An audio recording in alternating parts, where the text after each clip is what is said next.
Thank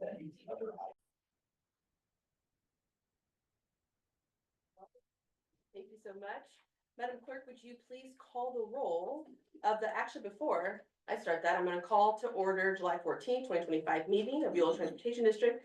Let the record show that the time is 6:18. All right, perfect. With that, Madam Clerk, would you please call the roll of the Board of Directors to determine if we have a quorum? City of West Sacramento, Here. City of Winters, here, City of Woodland, Here. County of Yolo, Here. and City of Davis is absent. We also have UC Davis and Caltrans. I'm looking to you because that's a quorum, yes? Yes. Okay, we do have a quorum. Perfect. The next item to consider is approval of the agenda. May I have a motion to approve the agenda? So moved. So seconded. All right, perfect. Moved by Director Vega, seconded by Director Lauren. Madam Clerk, would you please call the roll of the Board of Directors? City of West Sacramento, Aye. City of Winters. Aye. City of Woodland. Aye. County of Yolo, Aye. City of Davis is absent. All right, perfect. Next, at this point in the meeting, we're going to go to the Yolo Transportation District, does accept comments from the public on items that are not on our agenda and items included on our consent agenda. We do not call consent agenda items separately, but consider them all at once. As the agenda indicates, state law limits our ability to respond to comments, and for that reason, you may not respond if you are commenting on a matter that is not on the agenda. All matters on the regular agenda will include an opportunity for public comment after the staff presentations on each item. Are there any general public comments? All right, I see a couple. Mr. Hirsch, I think you're coming up first, right, sir? Will. You are, well, Break the ice. come on down. I've done this a few times. You so. have. Can you please make sure to let us know who you are? My name is Alan Hurst of Davis Lorax. Couple comments. One, a ride on a bus begins and ends when people leave their homes. So I noticed that the city of Davis opened up a brand new mall on Russell. And the developers put in brand new bus stops. There are no trees at the bus stops. Bus stops have no side shade. Bus stop across the street here. There is no shade. You go walk in there is no shade. We expect people to sit in 90-degree heat, wait for a bus. So I think the city public works departments do not understand this, and that's understandable. So I think YoloTD should step in and come in and make some standards about how the bus stop should be looking. Because you guys are close to the customers, you need to make an intervention and really make that, help the city engineers do that. Second, hidden transit dependence. My wife was in a meeting and she fell and she hurt her leg, and she is recovered, but for about 4 or 5 weeks, she could not sit in the same spot. She could not ride in a car. She could not go to the Bay Area. She had to take the train. I have a very close friend, maybe think my very close friend in the Bay Area, Marin, who has had spina bifida. And they're very active. They jog 5 or 6 miles, but they cannot, with their age, they have deteriorated. They cannot sit in a car. They cannot visit me in the Bay Area. They have to take the train. This is a hidden transit dependent people. I think we need to be aware that these people are totally normal, but they're dependent on alternate modes. So that's something very important. And third is I'm concerned that basically we still don't have numbers about the cost of on-demand service, the cost per ride, the cost per trip. This is really, really important. If we're supposed to pay for that as a mitigation for I-80, and if the money coming off the tolls don't pay for the mitigation on the on-demand service, we have a problem here because we aren't mitigating the project. So I hope that stays on the agenda, and I know you've finished the budget, now you have some space and we can basically start doing those cost-effective numbers. Thank you very much for all the hard work you do. Thank you so much. Next, Michael, I think you're coming on now? Yeah. Okay, thank you. Can you just for the record introduce yourself? Thank you.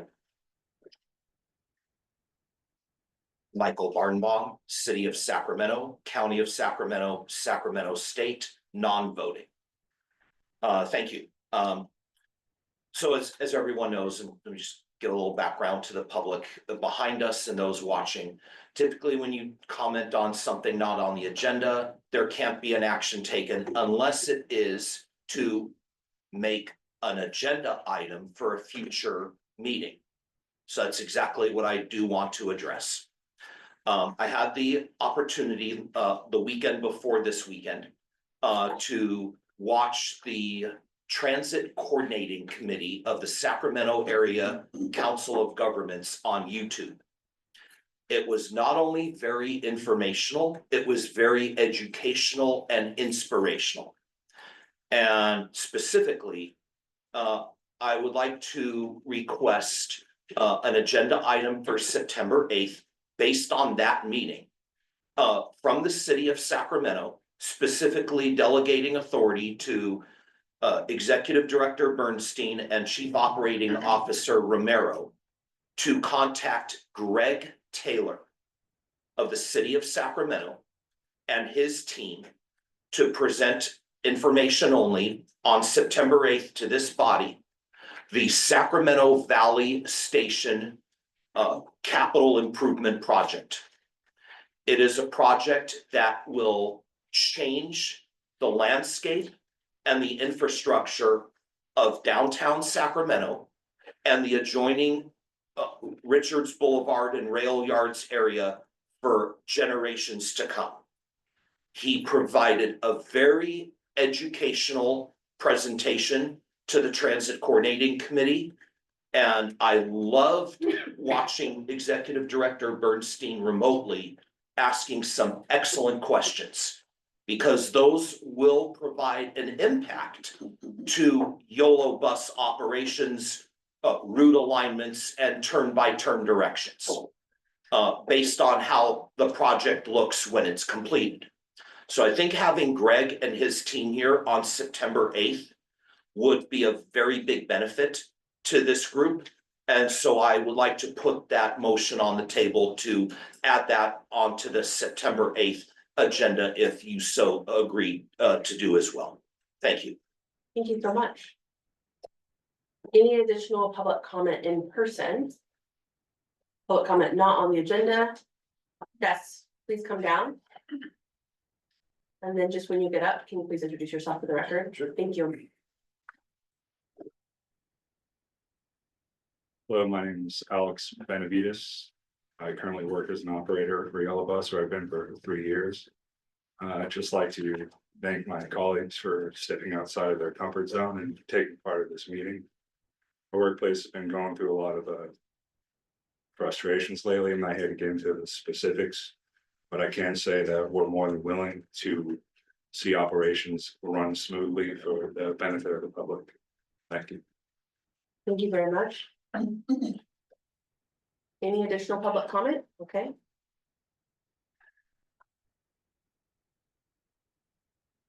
Hi, welcome. My name's Elias Garza. I'm a ATU shop steward here at Yolo Bus. I've been with the company for 27 years. And we are, like my colleague said, a lot of our drivers are really kind of, they're kind of just wondering what's going on with the VIA West Sag and the talk with of cutting services, it's Transdev they're doing a good job bringing people in. We have 10 people in a class at a time. It's the fact that trying to keep them, that's the problem.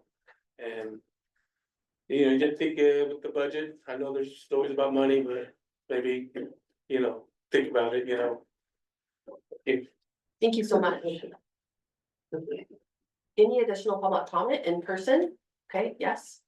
Hello, welcome. Hello, welcome. I was gonna wait till the report, but that's okay. I'll go ahead and do it. Good afternoon. My name is Crystal McGee, Lead President Business Agent of ATU Local 256. I appreciate you. In short, I want to first extend my condolences. I know you had a tragedy in Yolo here.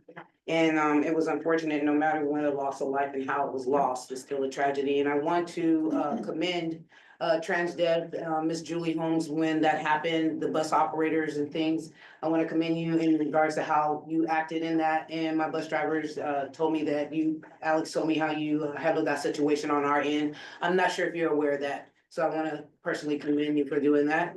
But I am also here. I told you the first time that I came that I was going to be fully transparent. And I believe in that. So I'm being transparent. I have filed, ATU 256 has filed an unfair labor charge against Miss Carmen Alba. I'm not sure if you're aware of that. And the reason, I'm coming to you, we're in different times now. Negotiations are a little bit different than it was 10, 15 years ago. Usually we come to the boards and we want to inform you because I know the staff gets told, but I was informed last time I was here, you had never seen the president business agent. So now that gives me an opportunity to inform you, and be fully transparent. I do know that TransDev and ATU can work together, budget wise and so forth.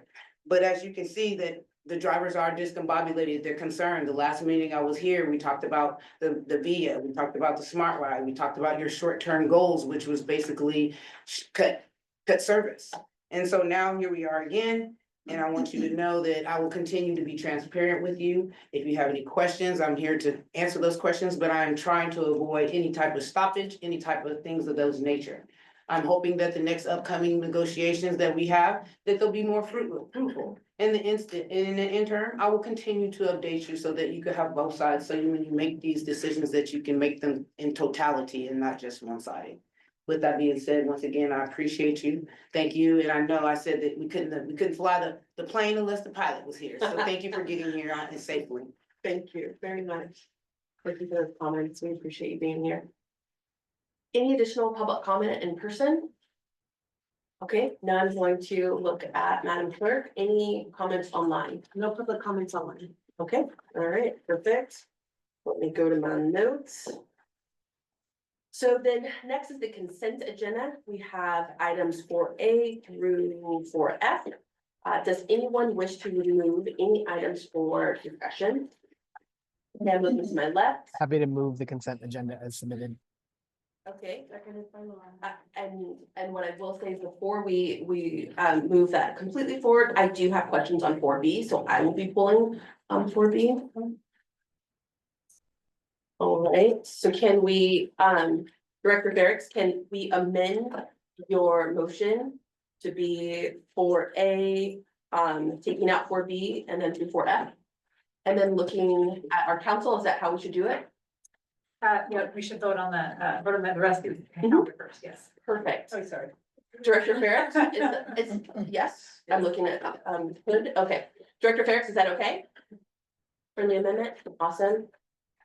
I just have a question. My Okay. question is, would we then take 4B before the regular, or at the regular calendar, or at the end of the regular calendar? It's a great question. I just assumed it was like our other meetings where we would just discuss it separately right after we approve these. Okay, perfect. Right after the vote on the balance of the consent agenda, then you handle item 4B. So seconded. I have a quick question. Apologies for the process question. Just, are we anticipating that item might take a long time? I definitely need to participate in the short range transit plan item, and so I'm just worried that my time is unfortunately limited tonight. I'm taking care of a family member, and so I'm just worried that I'm going to be having to leave the meeting and not have enough time to participate in the major business items. Director Ferris, thank you so much for flagging that. Could we take 4B and that question? I don't imagine it would take long, but I can't anticipate it. Director Ferris, it's a quick question. However, could we just take 4B after the regular agenda items? Is that allowed? Yes, yeah. All right, After item 8. yes. Director Ferris, does that work for you? All right, I'm getting a thumbs up. So with that, Madam Clerk, can you please call roll on the on 4A, 4C, 4D, 4E, 4F. Wow. very City of specific. West Sacramento. Aye. City of Winters. Aye. City of Woodland. Aye. County of Yolo. Hi. And City of Davis is absent. All right, with that, motion passes. We are now going to move to our regular agenda. Starting with number 5. This is our first agenda item, which is the short range transit plan draft recommendations. This is an information item. No action will be taken tonight. We'll begin with a presentation from our staff Yolo attorney, who is the senior planner.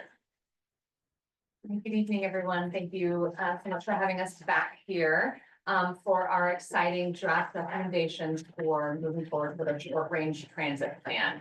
And I will preface all of this again to say this is just a draft.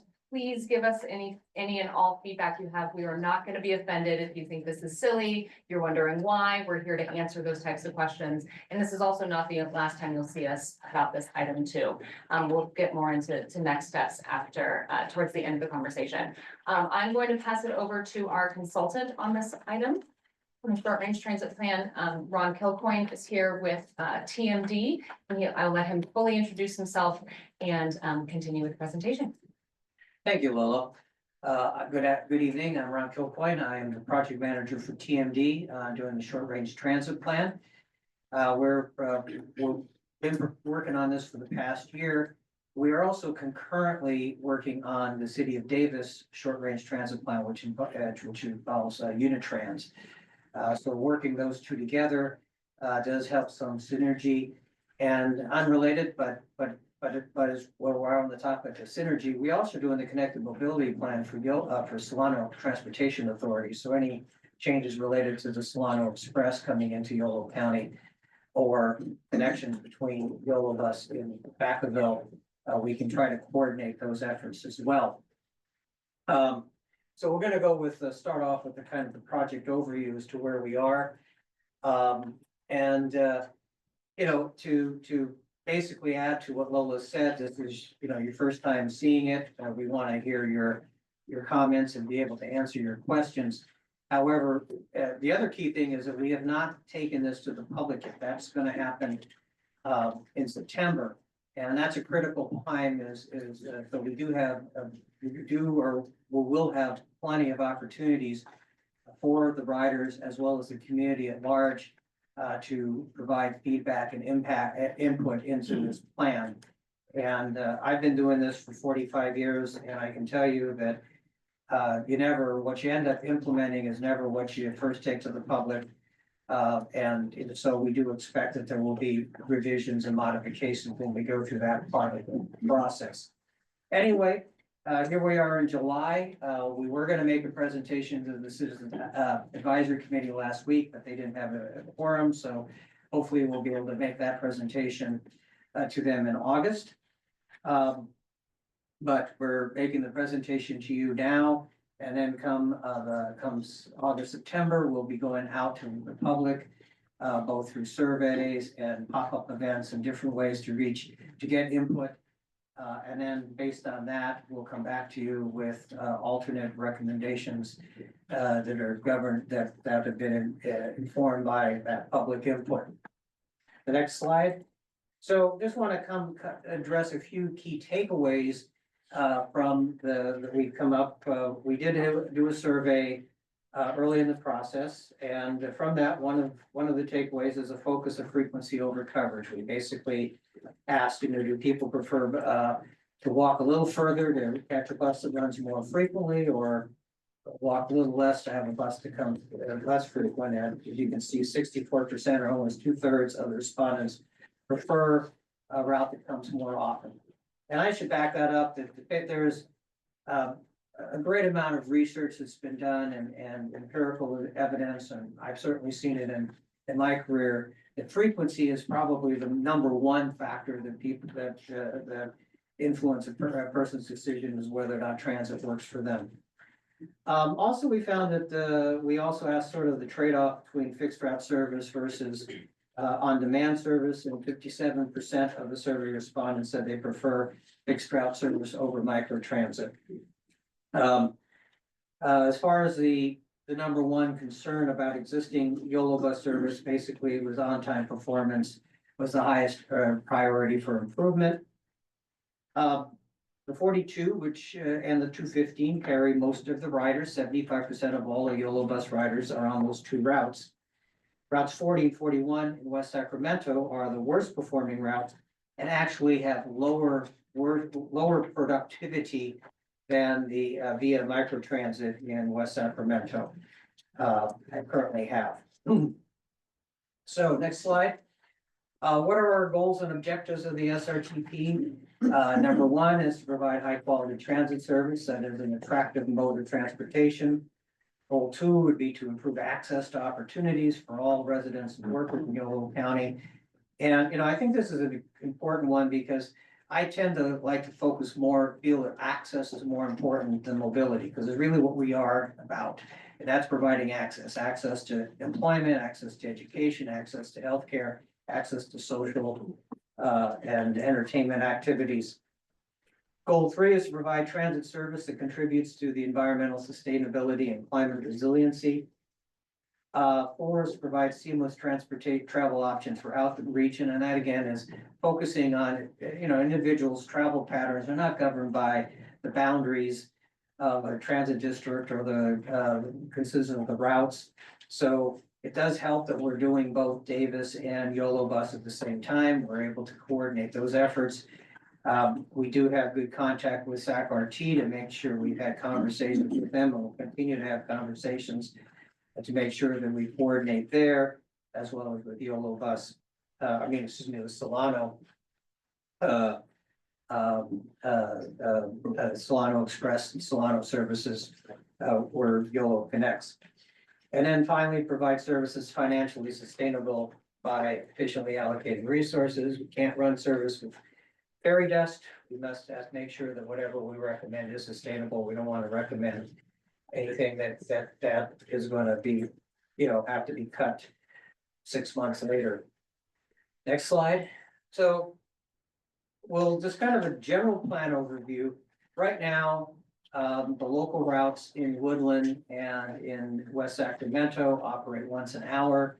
Route 37, that's 211 to 212 and 4041 and the 140, 240 work once an hour. The 37 does have a little higher frequency in the peak hour, but has virtually no midday service. So basically focusing on providing 30-minute service throughout the day in Woodland, Davis, and West Sacramento. And this is really critical for increasing ridership and making transit much more useful. As I mentioned in the earlier slide, it wasn't just the fact that this is what respondents of our survey said. This is also plenty of evidence that says this is really important. We're also trying to create more one-seat rides to key shopping, healthcare, school, and work destinations in the region. But we will continue to rely on microtransit service to provide transit coverage where fixed route service does not make sense. And the advantage here is that there's, you might sometimes, if anyone that follows transit, you hear there's a trade-off between frequency or productivity and coverage. And because the B line exists here and the Vias in West Sacramento, that provides us the opportunity to focus resources. We're not cutting fixed route service. In fact, we're increasing fixed route service.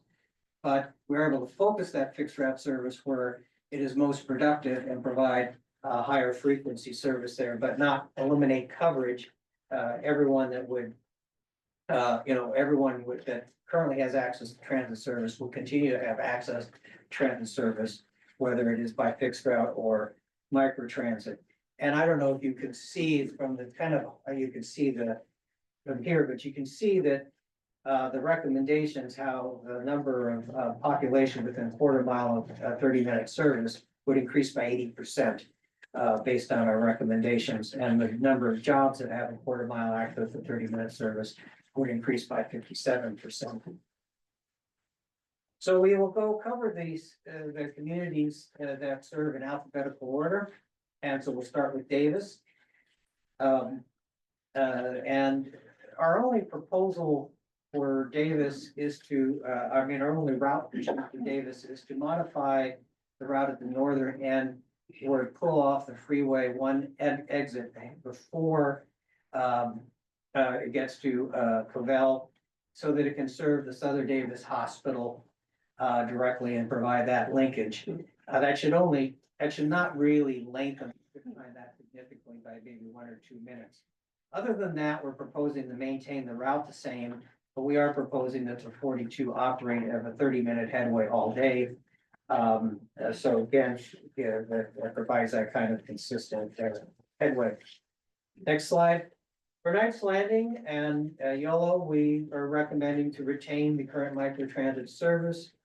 But we would want to analyze possibly extending that service to Dunnigan and Zamora so as to provide access to the entirety of the county. But at this point, we think that makes a lot of sense there. In downtown Sacramento, we're proposing to realign the routes for a couple different reasons. One of the complaints we heard when we were doing the initial public outreach was the frequent detours that occurred on the routes whenever there were events at Golden One Center and or farmers markets or a number of different events. So we, number one, wanted to create a route alignments that were, it appeared to be detour free. And so that there wouldn't be other detours. We also wanted to be able to serve new state office buildings. There's a new state office building towards the south end of the city. There's a new state office building up at Richards. And we wanted to provide service to that area. And also we wanted to try to make the routes more consistent. Right now we have several different variations. We want to try to come up with a consistent routing so that individuals knew where to catch Yolo buses and where they have a choice of which buses to catch. They could take whichever one came first. Also, what's not shown on this map, but I think was referenced by one of your speakers earlier, is that while we're proposing to use 7th Street for initially, the plan is that once 5th Street is built through, that we would reroute from 7th over to 5th Street. And that would provide, that would continue to still be within walking distance of the office building, the state office building at Richards and 7th. But it also would serve a new Kaiser Hospital, which will be the largest hospital in Sacramento. It will serve other rail yards development. It will directly serve the Amtrak station. And so that shift would occur, but right now you can't do that. So we have to wait till that construction goes on before you do that. Next slide. We are suggesting to modify the express routing in downtown Sacramento to match Route 42 and to extend those that approach from West Sacramento, continue them north to serve the office buildings, the state office building on Richards. The route that comes down I-5 would also pull off of Richards and serve that area. For the short term, we're not recommending to make any to restore the Spring Lake Express services. Those were basically one bus each and had general and minimal ridership. There's a good rule of thumb when you're doing a peak only express service to have at least 3 trips in each direction to give people a choice of times of when to ride. But we do think that as that area goes further in a longer, we will be developing an aspirational scenario that looks at what Yolo bus should be doing or could do if it had additional resources. And at that point, providing access from Spring Lake to Davis will be incorporated. But for the time being, we're not recommending any particular changes. Next slide. Now for West Sacramento, as I mentioned, the Route 40 and 41 currently have less productivity they do than the via microtransit service does. So what we're proposing is to create a modification of Route 37 to serve as a north-south spine, and then to interline it with the 240 at IKEA and shorten the 240, and to increase service so that both of those routes route every 30 minutes. So we're not proposing to reduce the amount of service in West Sacramento, but rather to concentrate it on the strongest performing routes in West Sacramento and providing 30-minute service instead of 60-minute service. Now, the reason we are proposing to interline it at IKEA is an operational issue. The 37 currently cannot make a round trip either on this proposed north-south route or even its existing route at the downtown Sacramento in a 60-minute cycle. The 240, if it's shortened, can make its round trip in a shorter period of time than 60 minutes. So by interlining the two, that allows both routes to operate every 30 minutes with the same number of buses. Otherwise, we would end up with needing another bus and having a lot of long layover. So again, it's an operational issue, but it allows for providing 30-minute service efficiently. So the next slide, please. So we're proposing to increase the 37 to 30 minutes and the 240 to 30 minutes all day. Shortening the route to River Point Marketplace, is also supposed to be low demand, but again, the via microtransit will serve all of the areas that are being eliminated. Also by increasing the 42A and B to 30-minute service throughout the day, as we mentioned in Davis, would allow us to provide fifth service schedules so the headways are staggered. So you're actually providing service every 15 minutes between Sacramento and West Sacramento, as far as Harbor Boulevard, where the two routes diverge. And then again, eliminate the 40 and 41 due to low productivity and ridership, but again, the via microtransit would provide coverage to those areas. And based on the fact that the ridership has dropped and the productivity is so low, it appears that many of the residents that live in that area have already shifted over to the via microtransit service. Before you keep going, just a quick question. Yeah. Is some of that data, because I see for winters, we're about to get into ridership. I was feverishly looking on the board packet. Is some of that data in the board packet? I appreciate words like low, dropped, the lowest, the worst. I really do. I appreciate those. Any data to match up with? I imagine we Those do very have it, it's descriptive. not in the staff report, we can get that for you, definitely. We do have the data. Yes. It should be in the, We yeah, have we the can pull existing- that from you from yeah. the existing conditions. They would be helpful Yeah. if you're gonna make a recommendation. Yeah, because That's significant. Yeah. No, we do, yeah, we have all the data. This is not data-free analysis. It's not data-free. I figured that, recommendations. except we've got it, right, we're gonna provide input and those Yeah. kinds of things, so it'd be helpful to work with that. Well, we just didn't wanna, but on the other hand, we didn't wanna overwhelm you with.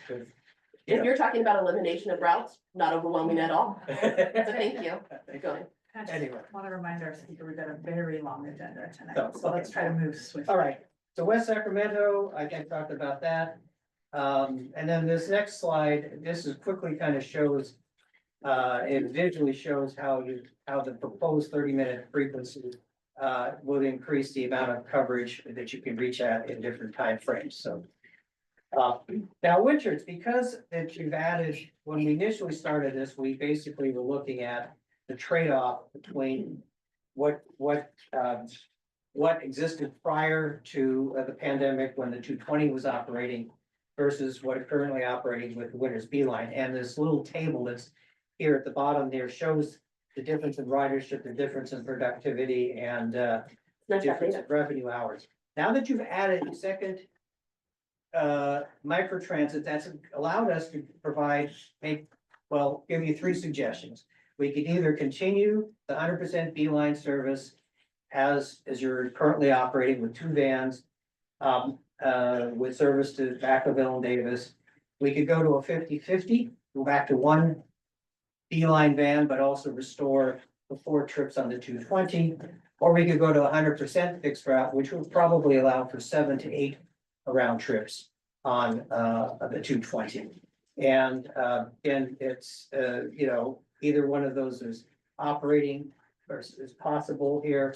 So and again, the next slide which illustrates what those are as far as that connection.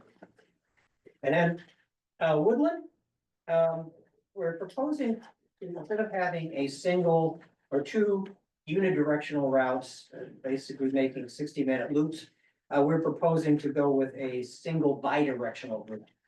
Now, this does two things initially, if it's run, and first of all, when you have a one directional route or unidirectional route, it means that to make a round trip, it probably takes you 60 minutes. And versus a bidirectional route, if it takes you 10 minutes in one direction, it takes you 10 minutes to go in the opposite direction. Secondly, by having the single route, it provides a one-seat ride. Right now, people that live on the west side of Davis can't really get to the retail and the community college and the retail on the east side without transferring. That could end up being a 2-hour trip with the one directionals. This creates a one-seat ride. Likewise, people on the east side can get to various destinations on the west side. So that solves two things, but also if we can go to 30-minute headway as opposed to 60-minute headway as we're proposing elsewhere, that makes the route really, really much more attractive and would generally probably attract more transit ridership than what you basically historically have. So again, if you go to the next slide, We're talking about the bi-directional loop every 30 minutes. The 215, just making a few minor changes to adjust the fact that you no longer serving the County Fair Mall. And then, the B line would continue. We are suggesting reducing from 4 to 2 vans in order to support the half-hour service. I should point out that, in Vacaville, which has a service area twice the size of Woodland and a population 40% higher than Woodland, they use 3 vans and have an average wait time of 20 minutes. So if we can do this 30-minute service, single line, going to 2 vans should still be allowed for, again, a 20-minute average wait time before you get picked up. And again, the next slide, Woodland access changes, again, visually shows how much more area you can reach within 15, 30, 45, and 60 minutes under this recommendation. Causeway connection, at this point, we need to talk with, there's possible expansion of service IED funding, but that's probably 3 years away, and that's in coordination with SAC-RT, UC Davis, and that. So the next steps is, again, share the draft plan with the public, get their feedback. We'll also be creating aspirational and funding constraint scenarios based on that public input. Then we'll develop a final recommendation to bring back to you for approval. And also we'll be looking at the ADA paratransit service and see if there's any recommendations we want to make in that area. So that is my presentation. Be happy to answer any questions. All right, bringing it back to the board. I saw Director Lauren writing initially. Director Big, I don't know if you have any questions, and then Director Ferrick, I think you actually wanted to make sure you had enough time for this agenda item. So my first question to my colleagues, do you want to start with questions or do you want to hear public comment first? Do you have thoughts in person? Okay. Director Ferrick, do you want to ask questions first or do you want to hear public comment? I think public comment's fine. I just have several comments to make, less about questions. Okay, all right, sounds good. Then we're gonna go to public comment first. All right, do I have any public comment in the room? Okay, yes, please. Yes.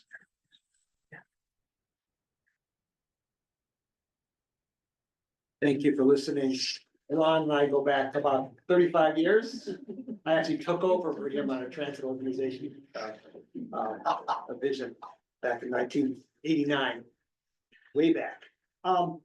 I think the trade-off of frequency over coverage, I think is the right one. Otherwise, you just end up with you don't have non-choice riders. So I think that's the right choice.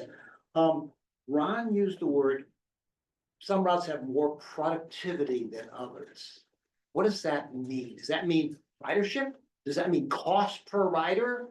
The term's not defined. And I don't see any numbers in here that talks about the cost benefit trade-off of different choices and whatever. So I'm sure he's done it. I'm just not exposed to it. And again, I'm a skeptic of on-demand service, and I'm still asking for cost effectiveness on that. So this is sort of thing. And also in particular, Ron forgot more yesterday than I'll ever know on bus stuff. You should ask him for the non-financial metrics that you should be using in the reports. He probably has files and files of examples. While you got him on payroll, he had his pick his brain, and that should be in the short range transit plan, and have some numbers in there, have some goals, and have an annual report where those numbers are accounted for. The plan should be a plan to what I should do and how I can measure my performance against the plan in the future. I think that would be a very helpful thing that would come out of the short range transit plan, more than just moving the buses around or whatever. So, and again, part of the plan should be rider amenities, I would hope, which includes my favorite thing, trees and shaded bus stops. So that should be mentioned in there as a to-do list, and somehow we need to address that over the next 7, 10 years, whatever. That should be on the list, more than just moving the buses around, which is important, but it's not the whole, like the ride begins as soon as someone leaves their home. And I would also add not the trees, but also bikes should be placed in the lock and bicycles up at all the bus stops. Thank you so much for listening. Thank you for very hard work. Thank you, Ron. Thank you so much. All right, I've got one more coming up, Michael, and then you're next in queue. Thank you so much.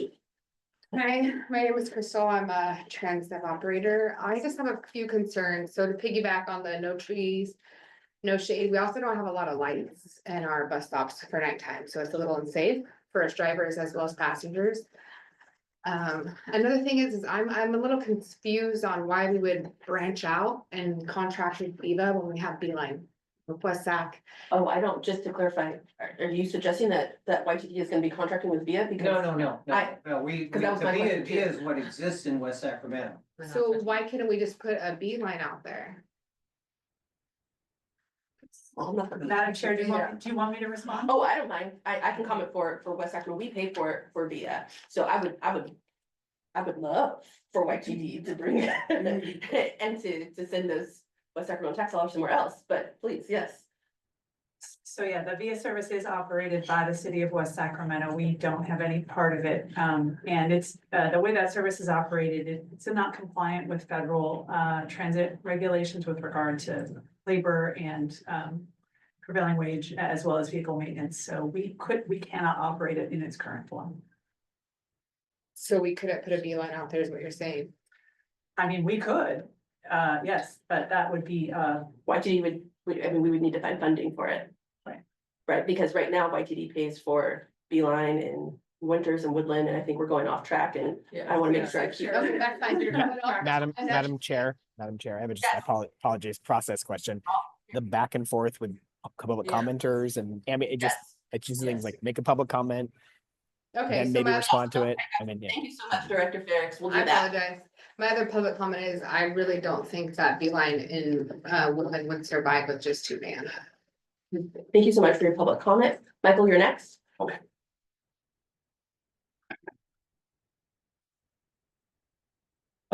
Thank you, Chair Early. I had the opportunity to look this over the weekend on the short range transit plan. And I want to say, I think staff did an excellent job. There was a lot of hours and work and research put in. So on behalf of the city of Sacramento, county of Sacramento, and Sacramento State, I would like to make an intent motion to conditionally approve what is before us tonight with a few comments. For Winters, 100% fixed route. I sound like a broken record, but I've been advocating that, thinking that Winters residents would love to have something they could fold out, see a dedicated time points, a map, and know when the bus comes and not be of worry or concern, when is my bus showing up, or having to make a phone call for a Beeline. That would allow, hopefully, as I've said before, maybe that those Beeline resources could go and transfer to the north east corner of Woodland, in the area of the unhoused community that we had talked about at some previous meetings, as they might need more vans for their area of transportation north of the Yolo Polo Plaza area in Woodland. Downtown Sacramento, great route alignment to eliminate the need for a detour, whether or not there's an event going on the basketball side of the river or the baseball side of the river. I can help provide to Executive Director Bernstein, Chief Operating Officer Romero, and the marketing team, if this alignment gets approved, what would be the bus stops that riders would take to go to or from light rail stations, depending on which light rail line they need if this realignment does go through. So that's a task I'm willing to take on. And love the 30-minute frequency and the combined 15-minute frequency mentioned between Harbor and West Capitol to downtown Sacramento for dedicated fixed route services going forward. So those are so far the comments I have. But yes, I think in order for this to go from conditional to formal final approval, to what the consultant said, we need to have the outreach sessions informally with the public in various places. Nights, weekends, and other times that people can be available. Thank you so much. Michael. Thank you. Any additional public comment in person? Looking around, I see one more.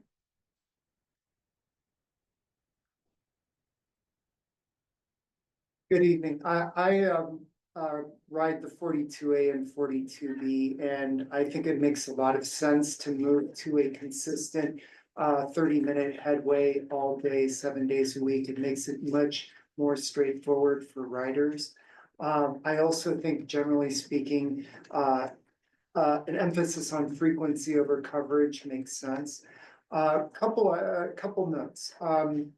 First, I'm not sure whether moving the 42A and 42B in downtown Sacramento to the 7th Street alignment to Richards Boulevard. I'm not sure how much of a time difference there's going to be versus going directly into I-5 in downtown Sacramento, but I think that's something that the public should know. So if it's in the SRTP report, that's great. If it's not, that would be something that I think the public should see when you have the outreach sessions.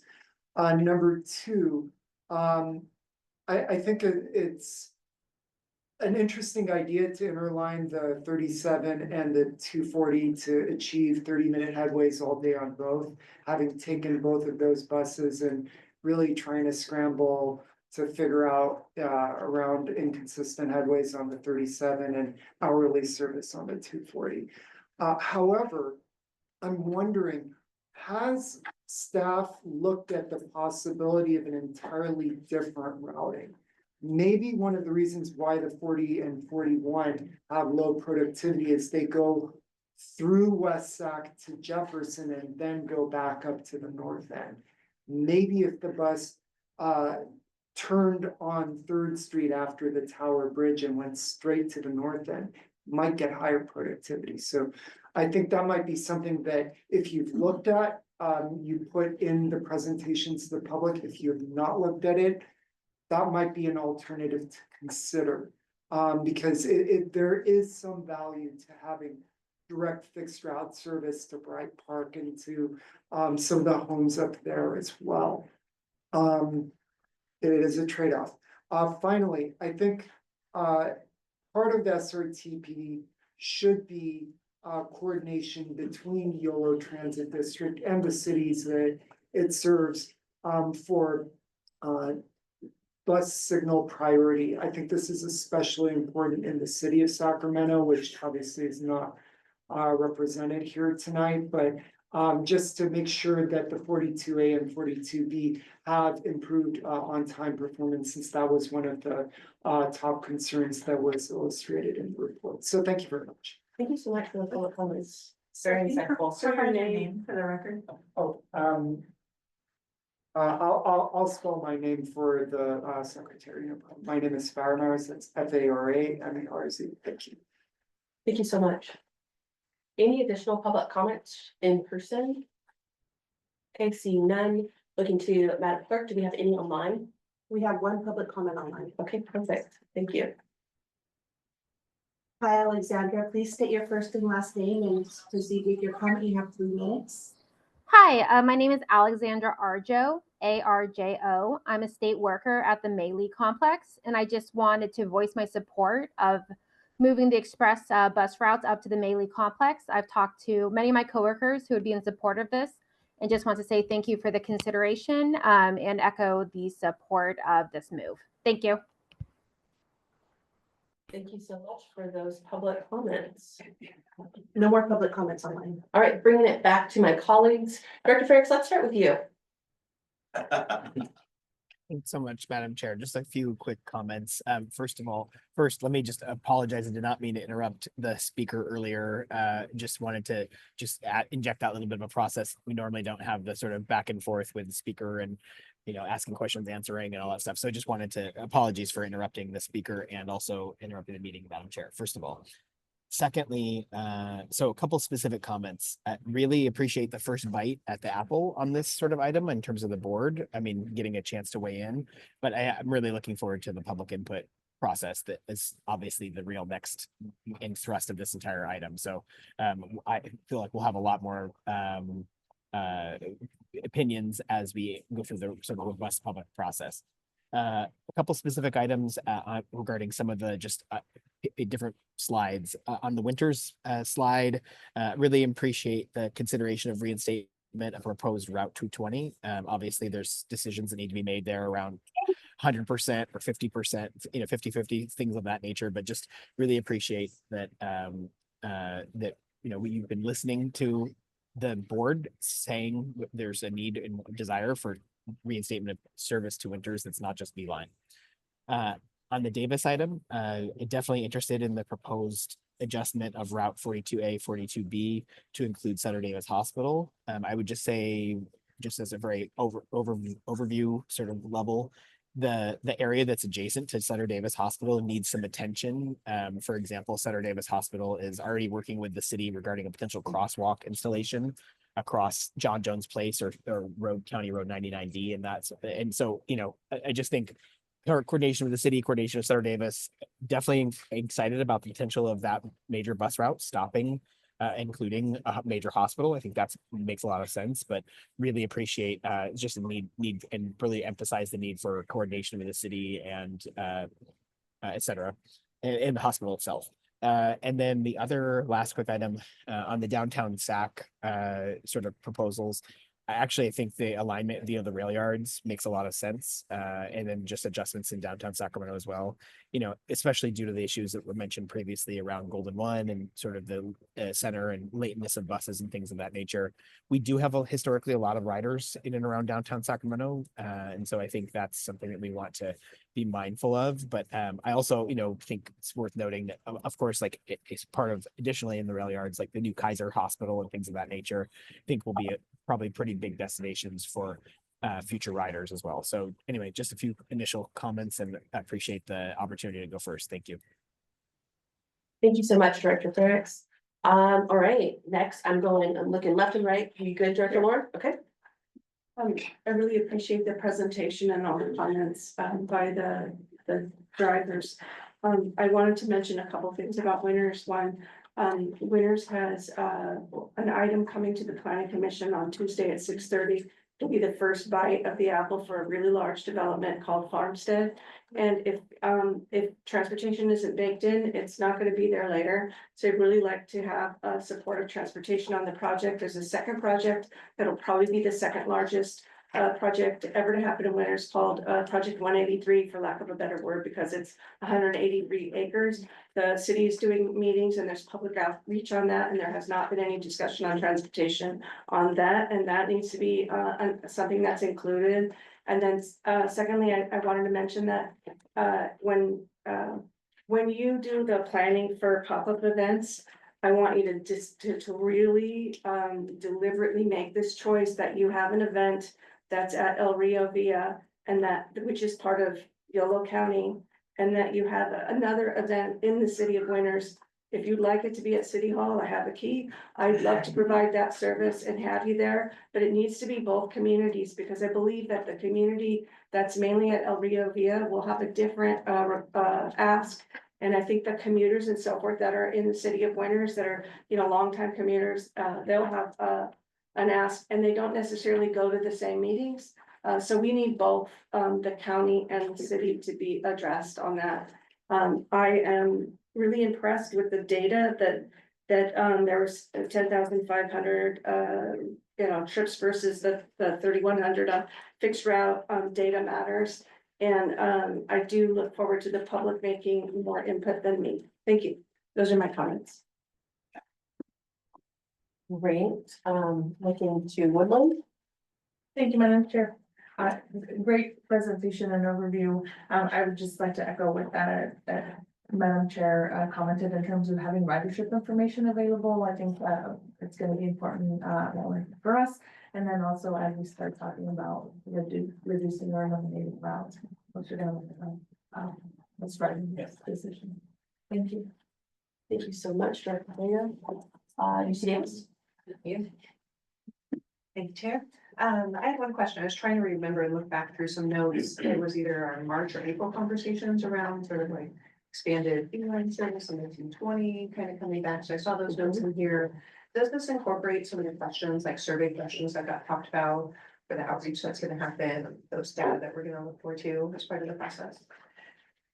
Yes, I mean, we've, again, bear in mind, just, most of all that data that I've been hearing is in the existing conditions report, or it will be in the SRTP.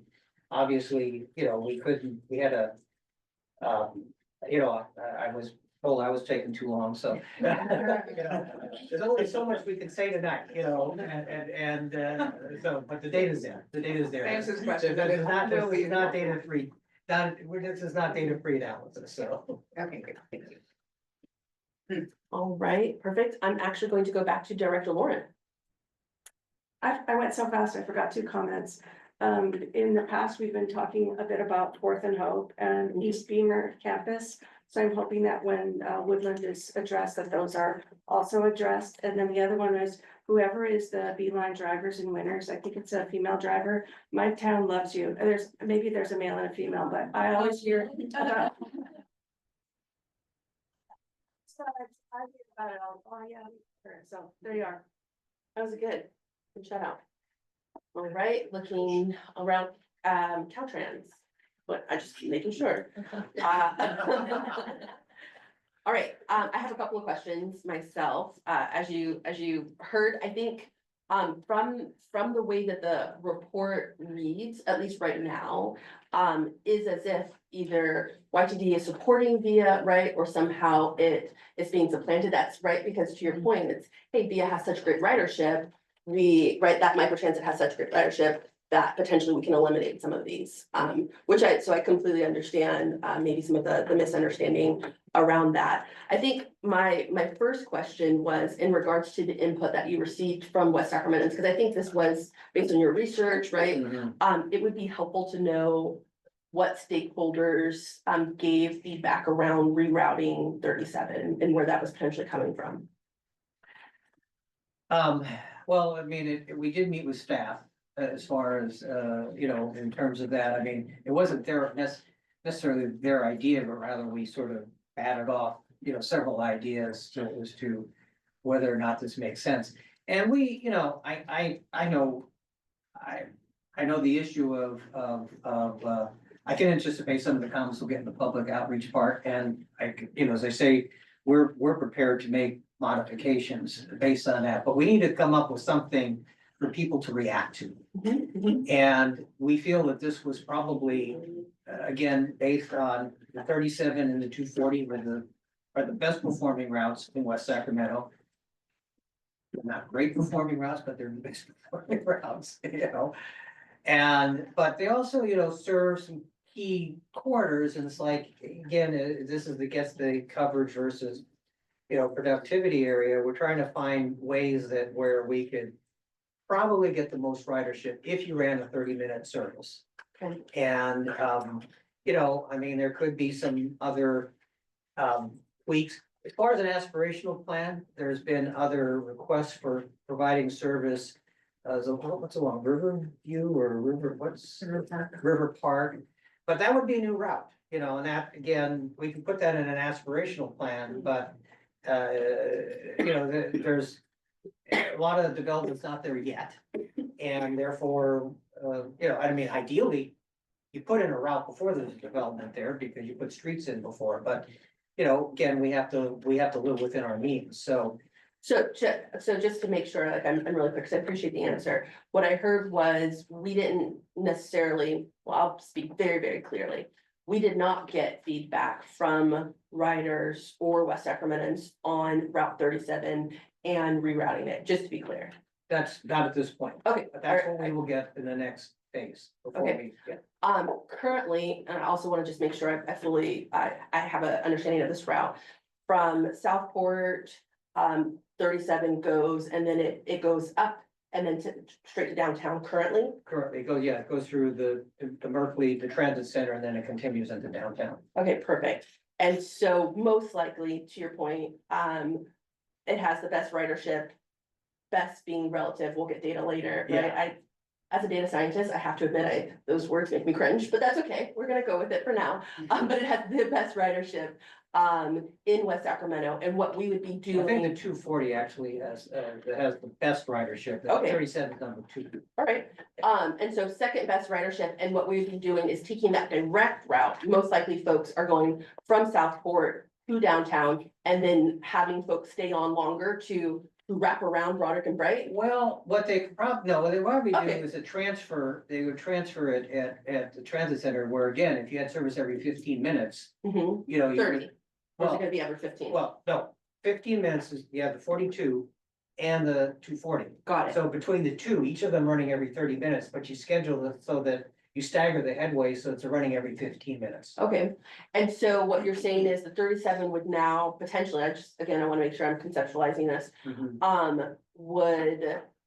There would be a transfer opportunity. Yeah. For It would be folks. faster to transfer than to ride they could ride all the way around, but. You wouldn't recommend it. I would not recommend it. I recommend them transferring. They would get there a lot quicker. Okay, on the 4041, right now, what's being suggested is some of the most vulnerable populations in my city, which is within Broderick and Brett, right? Some of the most disenfranchised communities would have now no public transportation outside of what is basically funded through VIA. That is correct. They would- Okay. I mean, now bear in mind, there would be some, I mean, the area, not every, if you look at the routing, I mean, it does, this route, this modified 37 does pick up chunks of the 40 and 41. So it's not, they're not just totally losing it, but it's more the extreme ends of it. You know, we either have a longer walk or would have to rely on VIA. Okay, I think we could come up with we could come up with the data that shows how many people. I don't have it all, I couldn't tell you off now, but we would give you the data as how many people would be beyond. We can look at like beyond quarter mile, beyond a half mile walk to service, to fixed route service. okay.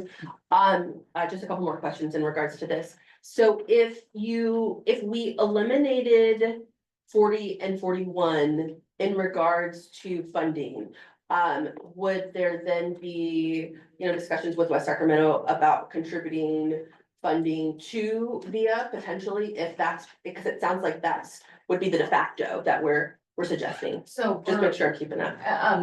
To your point, we would be eliminating the routes 40 and 41, but then shifting those resources to increase the frequency of the 37 and 240. So we're not losing any service in terms of service hours and time of service.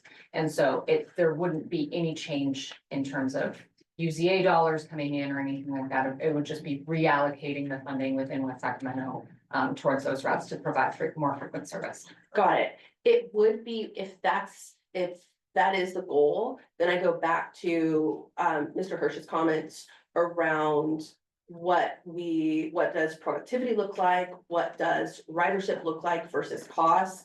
Because I appreciate the fact that what you're saying, which is like, hey, we would just be shifting. But if our thought is, one, folks aren't riding in the first place, and you're shifting, if we're not really gonna pick up any, and the thought is, well, VIA's covering it anyway, then we should have that real discussion of what is supplantation versus what is augmentation, because the theory and the thought behind VIA was that it would be augmented. It would not be replacing YTD jobs, right? It would not be replacing any of these other things. It was supposed to be an augmentation to help meet needs that YTD was not meeting. If we continue to ratchet back the services that YTD is doing, then it's no longer augmenting, it is almost 100% supplanting, right? Which is not helpful from a, West Sacramento perspective, right? Because those are public West Sacramento dollars that are then supplanting YTD dollars with no discussion of how potentially the funding would then be, right, recouped. Okay, and yes, all to say also too, all of these recommendations are in a budget neutral situation. I appreciate that, but that gets back to what I said to our consultant as well, who was very helpful, and high praise, by the way, from Mr. Hirsch. And so I believe him, that you are very smart, very intelligent, everything is data-based, but I did not see appreciate that it's budget neutral. I would love to actually see the numbers and how this was the cost, this is the ridership, and then this is how it's shifting, this will be the new cost, and this will be the new ridership. Yeah, we can give you all that, I think. Oh, I mean, figure, yes. Actually, in earlier versions of the slide presentation, we had tables, we said, well, we need to take them out because we just get too bogged down. I'm telling you, know. tables and data are my love language. Okay, that's fine.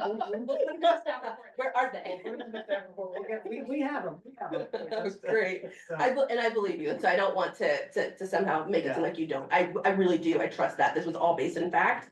But as we're talking about what next and where to go to, at least for me, as I'm now gonna turn to my community, turn to my fellow council members, right? And again, eliminating all basically, right, the 40-41 from a very disenfranchised community is going to be a hard pill to swallow. And so it really is going to need to be based in fact and data. Okay. Last question I have now is about winters. And again, I'm sure you're gonna give us this. I also appreciated the data that I saw here in regards to ridership. The route 220 versus the B line. It would be great also to know the cost difference. And again, I'm sure you have that, because my guess would be that B line is more expensive per rider in general than route 220. And so would love to see like what that looks like. And those are all my thoughts. I know there were a lot of thoughts. Strong feelings. I just want to remind the board and the audience that this data was presented as part of the existing conditions report. So it is all available. We didn't want to repeat ourselves. We do have a long agenda, but I just want to reiterate that all of this data has been presented already to the board and to the public, and we're not trying to hide it. Yeah, and I'll continue to say, not the assumption, I think, by any of us that you're trying to hide it. What I would reflect back, though, is something this important and some of these like major recommendations, as much as I wish I was holding all of the data that has been presented to me in my head in previous meetings, unfortunately, I just can't. I'm really good with numbers, so I can't even imagine folks who aren't numbers people trying to like align and remember on all the things or pull it up. So thank you very much. Any other questions from my colleagues? No? All right, we are moving on to the next agenda item. Thank you very much.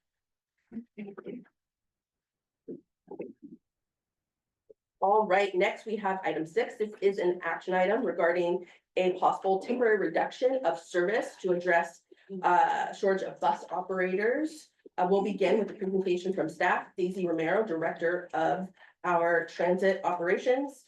I also understand we have Transdev Management here tonight. And so I will go with Daisy first, and then when we take public comment, then move there. Does that sound like a good plan? Okay, perfect. Thank you. Good evening, everyone, members of the board and members of the public. My name is Daisy Romero, Director of Transit Operations here with YoloTD.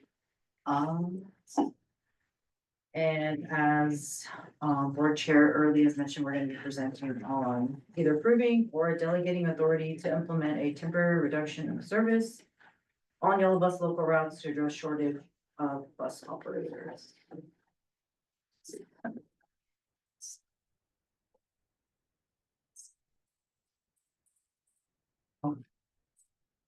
So one of the staff recommendations would be to either approve a temporary 90-day reduction of service on Yolo bus local routes 211, 212, route 40, 41, that would take effect on August 3rd. Or we would delegate authority to YoloTD's executive director to implement a temporary reduction of service not to exceed 90 days if additional trips are missed. This delegation would expire at the next scheduled board meeting, which would be on September 8th of 2020. A little bit of background. So currently right now, the existing contract states that Transdev is responsible for not only training the drivers, but also mechanics, customer service, dispatchers, utility workers, and pretty much anyone else that Transdev employs. And so back in 2021, YoloTD slowly started to restore some of those services that we had essentially suspended during COVID. And then officially back in 2025 this year, in January, we began to restore trips on the Davis Express routes, which included the restoration of the Route 44, which is the South Davis Loop. So we brought back some additional trips in the morning and in the evening for routes 43 and 230, as well as the 44. One of the things that we did is during that restoration in January was also the restoration of some of our West Sacramento local trips, so the morning trips and then the evening trips. And then in April of this year as well, that's when we did our beeline expansion. So essentially what we did is we expanded some of the hours of service that we had in both winters and in night planning / Yolo. Because we saw an increase in ridership, we also added an additional vehicle in the city of.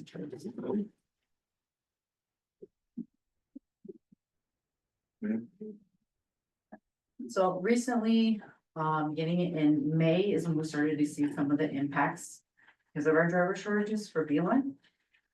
And officially in June of this year is when we started to see those impacts essentially start to transition over to fixed route. So, pretty much what was happening,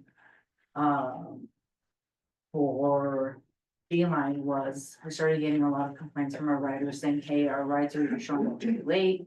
They're not showing up at all.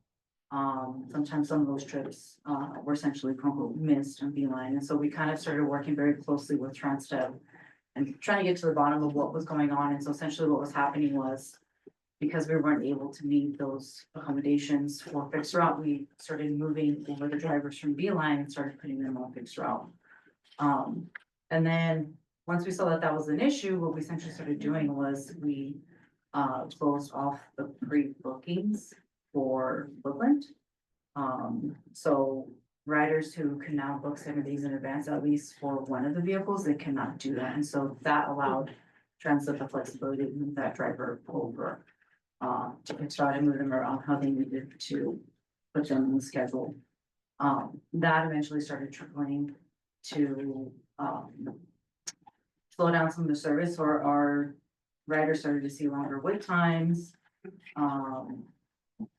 And just overall, just a reduction in the service, so people weren't just satisfied with what was going on with Beeline. And then we got to a point where we just didn't have the drivers, and so we kind of started telling Transit, okay, look, like, if we can't make service, then we're just gonna have to prioritize our Route 42s and our express routes.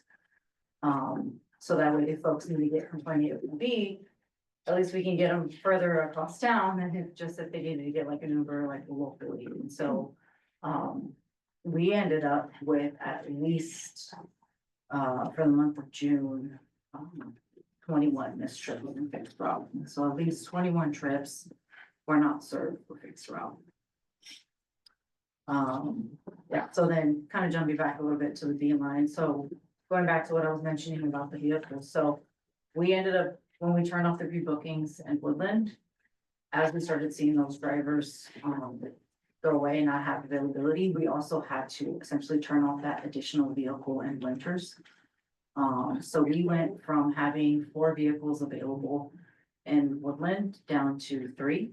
And then in winters, the 2 vehicles available down to 1. So like I said, it did help at some point, but then eventually it just got to the point where we were bleeding so much that it didn't really matter what we were doing at that point as far as with the drivers. We didn't have enough drivers to go around.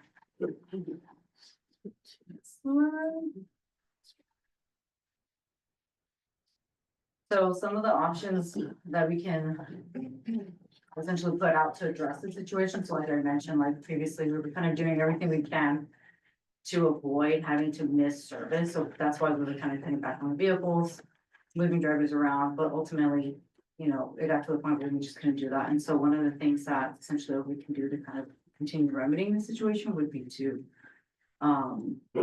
penalize Transdev for missed service. It is in the contract where I believe it's $100 per missed trip, as well as not being paid for those miles and hours. So in their contract, they have a scheduled amount of hours and miles that they need to fulfill. When they'll miss those trips, essentially they didn't run that service, so they don't get paid to run that service. The other thing that we're doing right now, as you guys can recall, is we're also going out to procure a new operations contract. So that will be happening in December, and hopefully next spring, we should either a Transdev or a new contract. But one of the things that we want to do If the situation continues, would be to temporarily suspend service. And so one of the reasons why we want to suspend service, and not necessarily, either terminate the contract, which would be like an extreme situation, is because it still allows us to run the service. It allows our riders to have, more of that predictability, more of that flexibility. So at least that way they know, like, okay, if we're not gonna be running service in the morning, or if we're not gonna be running service in the evening, at least they can plan around their days if that schedule is essentially printed and up to date. Because currently, right now, if we miss service, it's very difficult for our riders to determine whether or not they're gonna be able to catch that first AM express route trip. So sometimes they don't even know until they're already standing at the bus stop.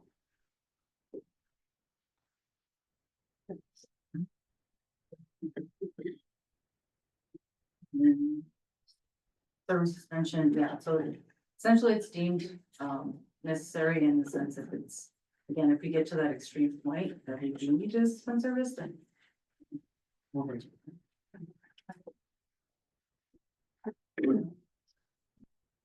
Yeah, and so essentially our recommendation would be to suspend some of those local trips in Woodland and in West Sacramento.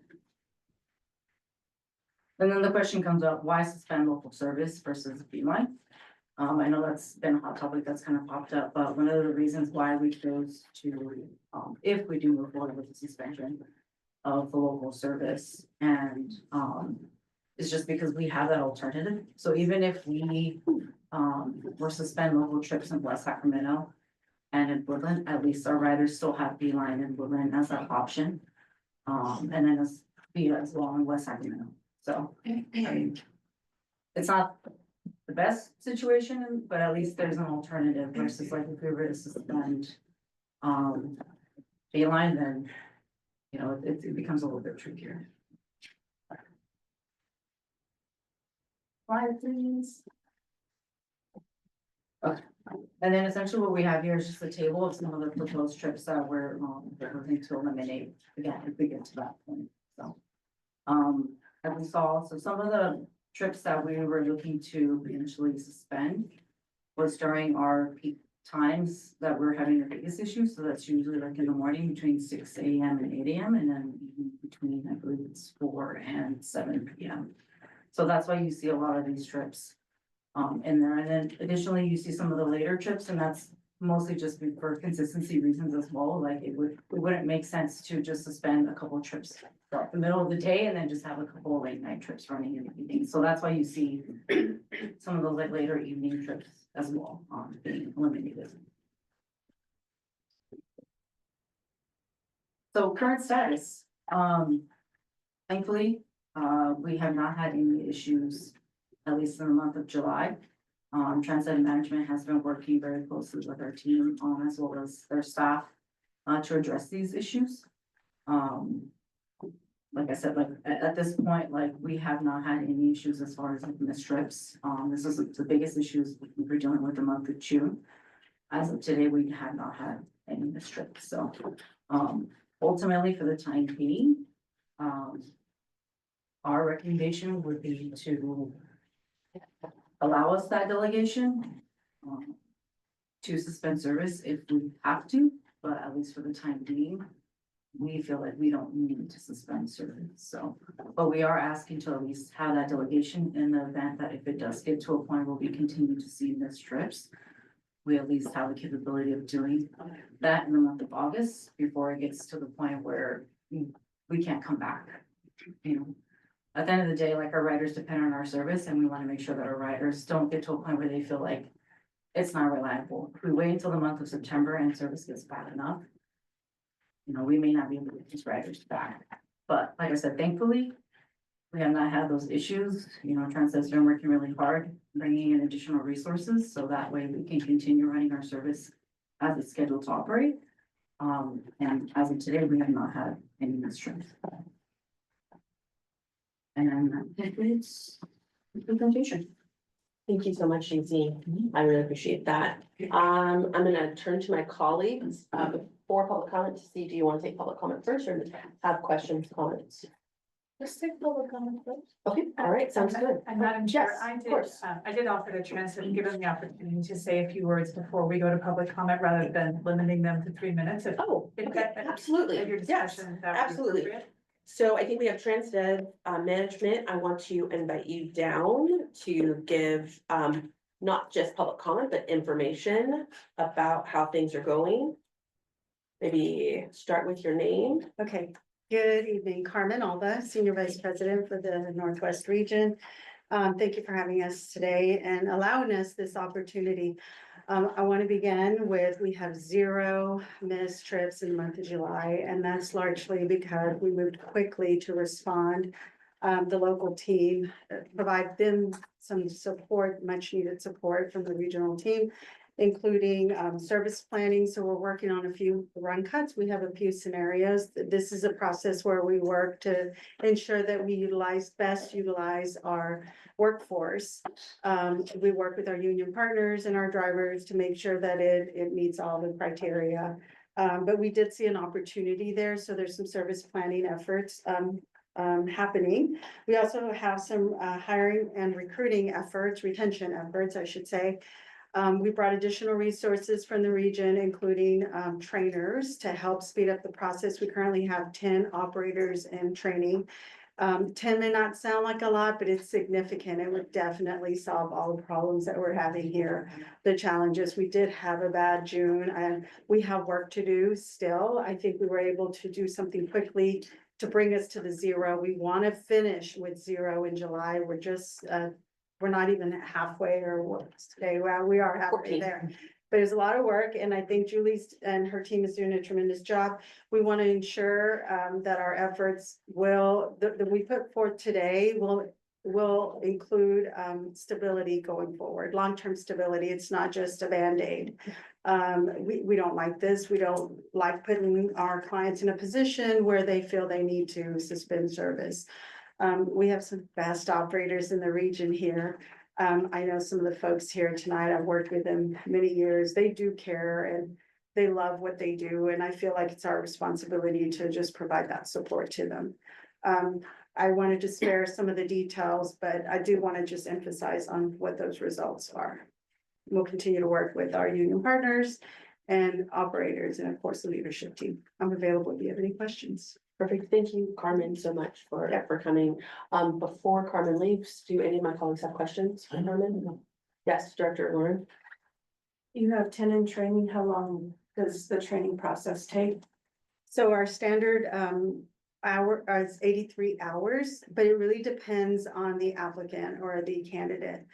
We have some candidates that come to us or student trainees that come to us that are seasoned, so it takes less than that. But it's typically 83 hours. So it could be 3-4 weeks, it could be 6 weeks. It really just depends on the student learner. Thank you. Helpful. Dr. Vega? No? Yes. I'm not sure if it's for you or YTD, but so I'm hearing some numbers and I want to get familiar. Sounds like July so far, 0 trips missed. June, bad, 21 trips missed. What is our average performance per month with trips? I don't have that So before. I can tell you for the entire year since January 1, we've had 25 missed trips. Well, just June was just. June was terrible. Yes. And is that pretty average year to year? No, we've never had the situation. Okay, thank you. Yeah, No, we don't miss trips. we do not We miss do not miss trips. trips. There was also some additional training, I should say, and direction and coaching in the dispatch team that has really significantly helped in the way work is covered and distributed. All right. Okay, with that in mind, thank you so much. We might ask some additional questions, but next we're going to do the public comment. All right, do I have any public comment? Yes, please. And then just for the record, can you introduce yourself then? Thank you. Once again, my name is Crystal McGee, President Business Agent, ATU Local 256. And as you already know, I'm extremely disappointed that we are even sitting here discussing suspension or reduction. As the president business agent, it's quite shocking for drivers to hear that reduction or suspension. Because then that means that reduction or suspension in their hours. So a little bit of history, the reason that we're having the issue that we're having is because, let's be honest, they're not being paid enough. Point blank period. You're in competition with Sacramento Regional Transit, you're in competition with Laz at the airport, who currently at this gives 100% medical for them and their families. So the reason that you're losing drivers and you're leaking drivers, as I've had spoken to Transdev before, Michael, who was the GM. So that's why we're losing drivers. They're jumping. They'll get their license, they'll come here for a little bit, get their license and go somewhere else. So it's not making you competitive. And so what happens is that we wind up leaving the public out. And you have drivers here, the ones that have, this is their home. They don't want to go nowhere else. They want to stay here. You just said the young lady, she doesn't want to go to RT. She wants to stay right here in this community. So if you want to know what's going to keep your drivers and we won't be in this situation, and I know how budget is, and I know money is funny. Everybody money is funny, but you're gonna lose good people. You're gonna lose good people. So with that being said, I hope that we can reduce. I like reduce more than I like suspension. I don't like either one, but as a president business agent, please, please, please, when you make these recommendations, I understand we have a business, but there are drivers sitting in that seat and they're working 12 hours. And I'm sure that you can attest that those drivers are working. So I'm gonna have to have a conversation with my drivers, because I'm sure they did not know that this was coming, because it was not told to us. Thank you. Thanks so much for that public comment.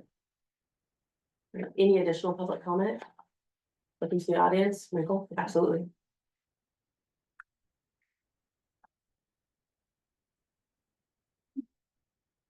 Thank you. Probably one of the toughest agenda items that's come across me since being here every month. Nobody wants to be put in this situation. We're here to do the people's business and serve the people. I think if trips are missed to the points made in the agenda packet, the fines need to continue. I don't agree that the contract needs to be all of a sudden terminated. We were here over the past couple of months and extended it for a year while staff is delegated to go out and research a lot of the other options, some of which have been stated in the record by us making these tough policy choices, including but not limited to store, MV, and others out there in the marketplace. And so I guess to staff, I would say, I would like to grant the wish that they have on page 33 of the PowerPoint slides and bullet number 2. To make a motion to delegate authority to the executive director and chief operating officer as well, to implement a temporary reduction of service not to exceed 90 days if additional missed trips occur, rather than the first option, which would just suspend service August 3rd without any flexibility. So I think that this does need to come back September 8th, unless you feel that a meeting is absolutely needed on August 11th, but I wasn't planning for that. But I'll kind of leave that on the table as an intent motion to have us all consider when we, Madam Clerk, call for the vote. Thank you.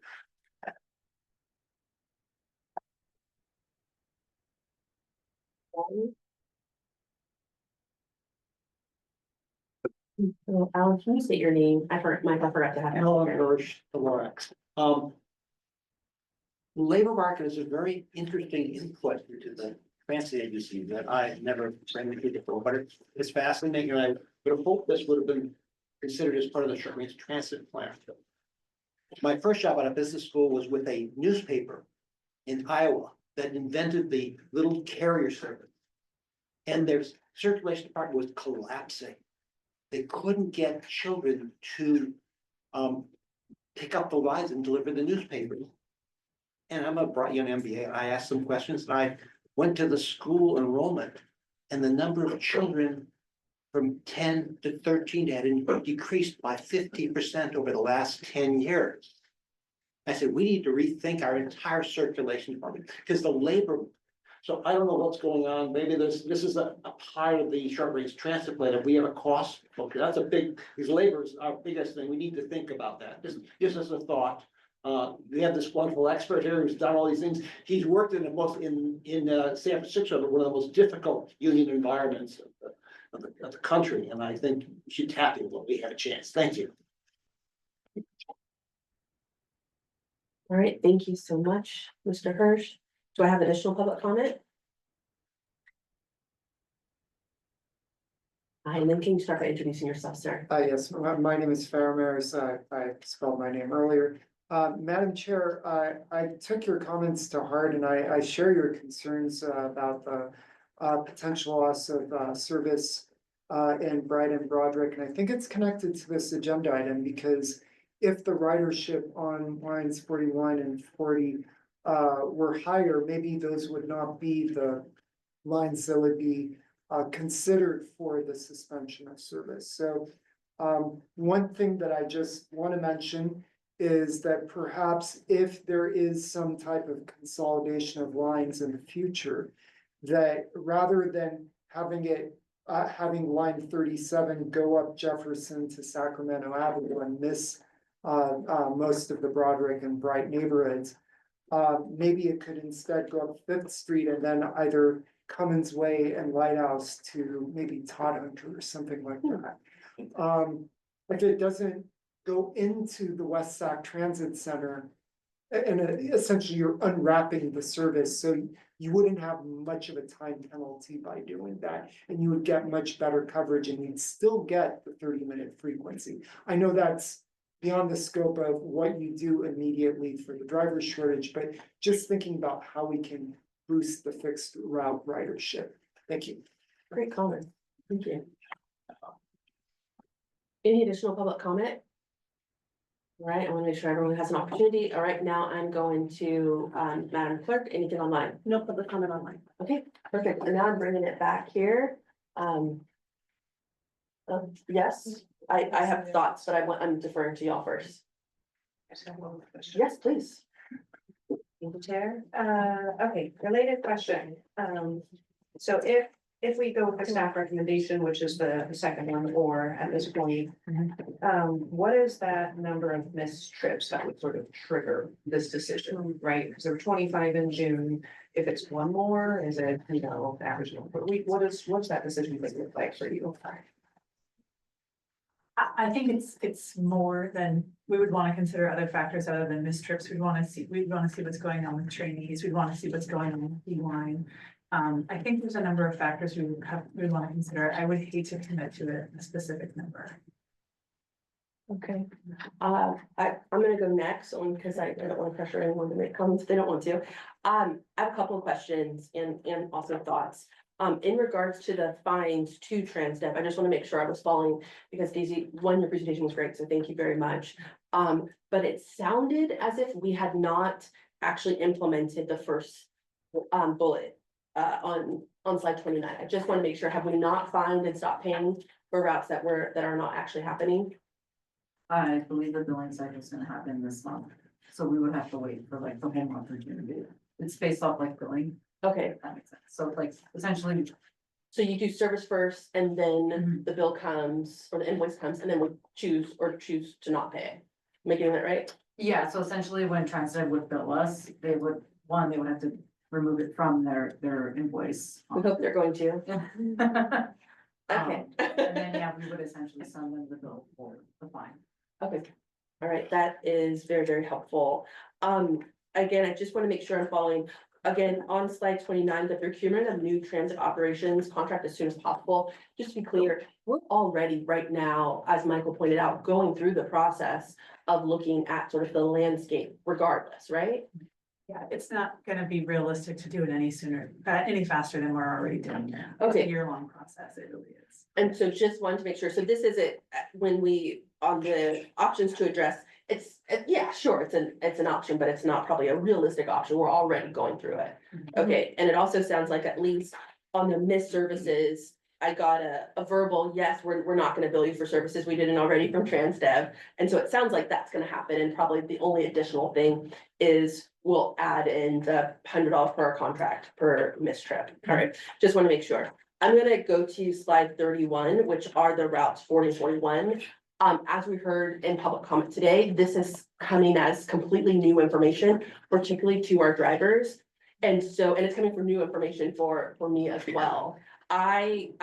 Because this has such an impact on particularly the communities of Woodland and West Sacramento, but as well as our drivers, I would hesitate and actually probably couldn't support deferring the decision over to our director, and would prefer, and my recommendation would be that if we have to have a special meeting or something along those lines, to be able to suspend if that was needed, which would also give us an opportunity to give our labor a heads up and some of the other things that would need to happen for me in good conscience to do something like that. And so I'll just put that out there from me.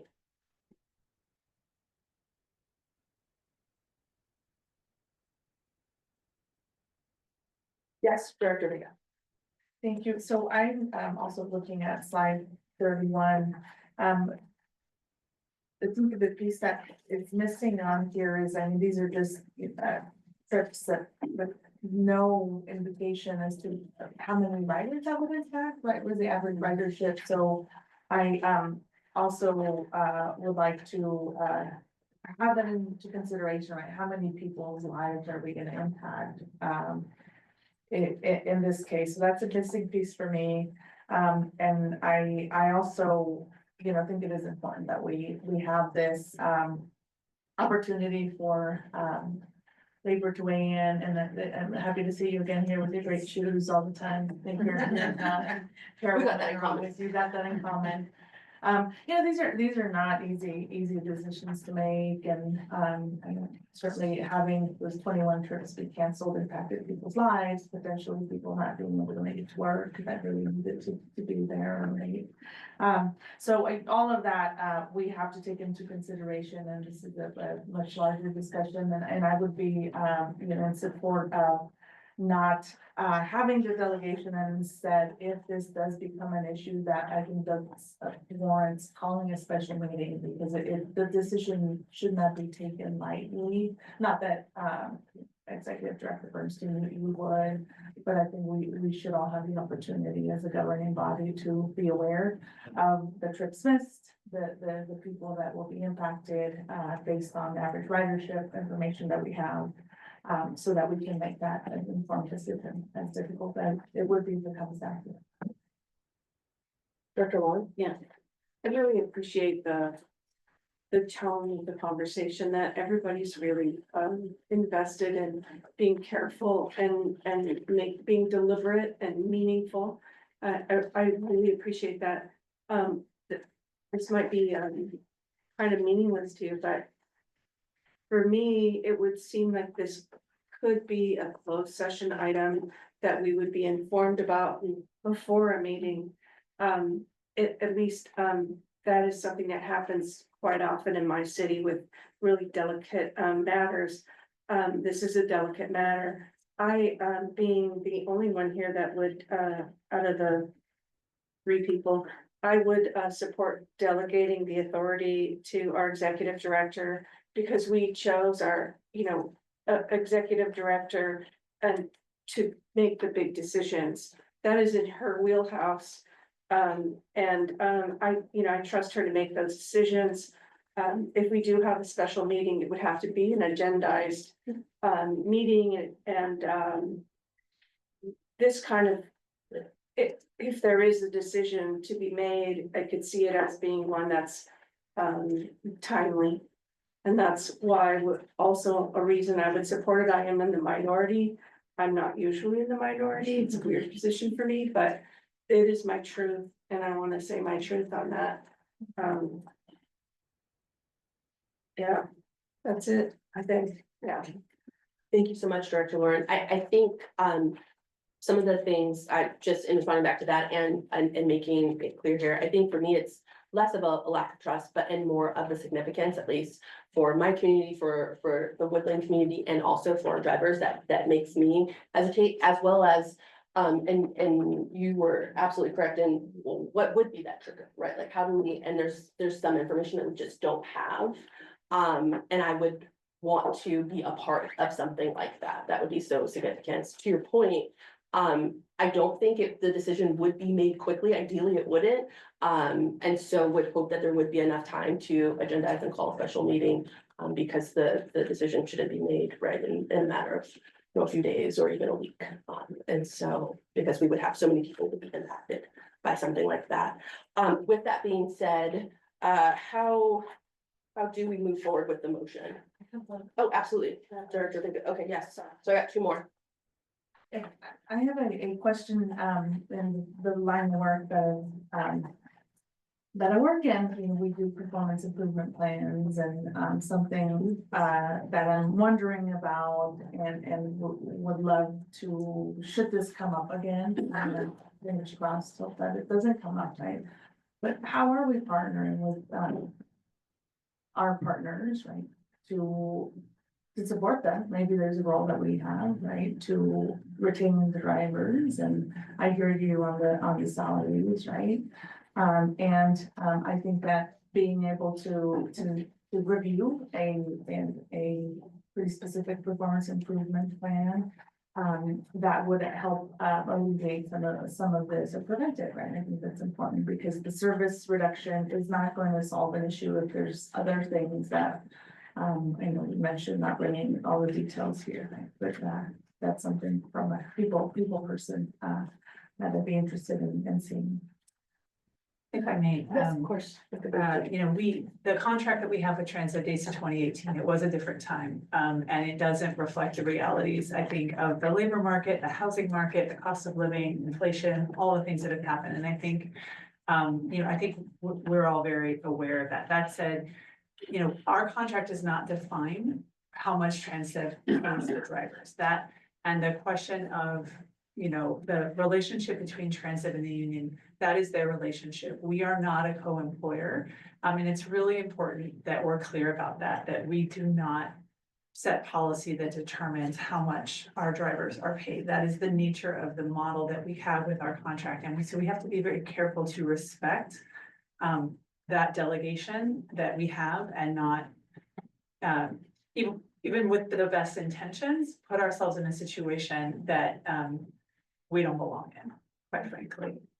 And so, you know, I think this is where the new contract really provides us an opportunity to take a step back and look at the current realities, and be thoughtful about how do we design a contract with a contractor that we think is going to set us and our drivers, our mechanics, our dispatchers up for success. Controlling the things we can control, and then finding the best company that we feel like is really going to do for both our riders and our drivers what they deserve. Okay. Right, Director Lauren, you said you wanted to say something. Yeah, I think that I just got answered. What I was gonna comment on was that, I think it was January, maybe it was December, that there were issues that it might have been earlier than that, I'd be off in my time.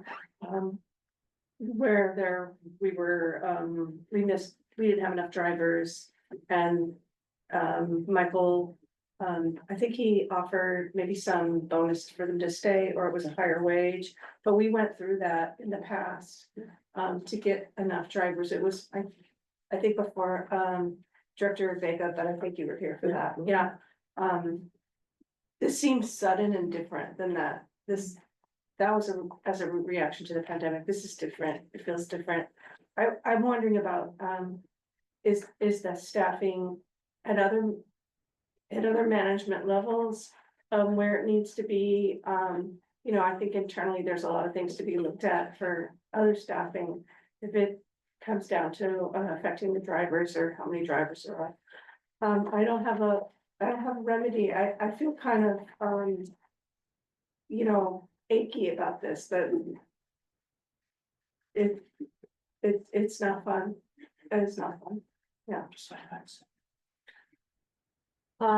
Okay, so with that in mind, I do wanna at least attempt to make a motion, just with some of the things that we had as far as options to address. And so I would, motion that we do, it sounds like you were going to already, but I'd motion, that staff do, apply the penalties, to the next invoice, as well as ensure, that that invoice reflects, no payments for the missed trips. I would also, within that recommendation, direct Director Bernstein to call a special meeting if you determine that you would like to suspend some of those routes.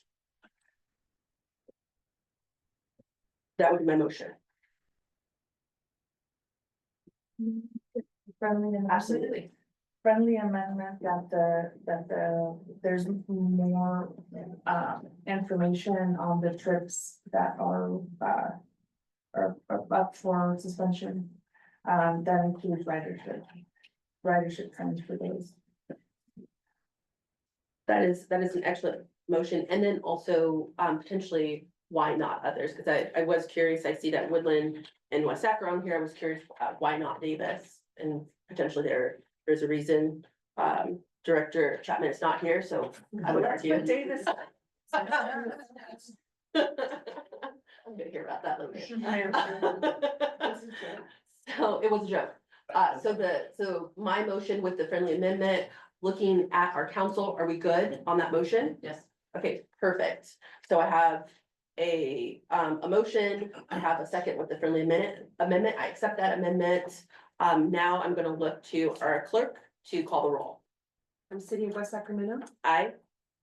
City of Woodland, Aye. City of Winters. Aye. And County of Yolo and City of Davis are now absent. Okay, motion passes. All right, great. We are going to keep this bus moving, not train. Bus. Good at it there? All right, item 7, the Yolo 80 managed lanes update. We are going to now get an information item. No action will be taken tonight. We'll begin with the presentation from our staff, Director of Planning, Brian Abinat. And while we're doing a shift from each year again, I just want to thank everyone for being here tonight. It means a lot to us to have you here. So thank you for being here and keep coming back.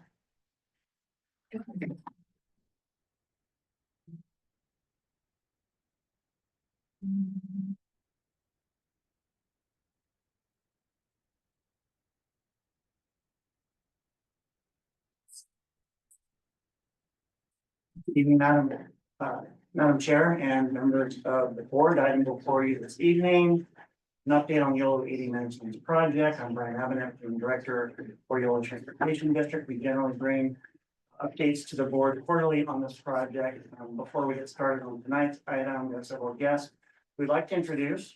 They'll be sharing their expertise with us tonight during the slideshow. So for the traffic and revenue study, we have Carlos Contreras, who is president of CNM Consulting Firm. We also have Jeff Nazareno, who's principal with STC. Jeff, want to raise your hand?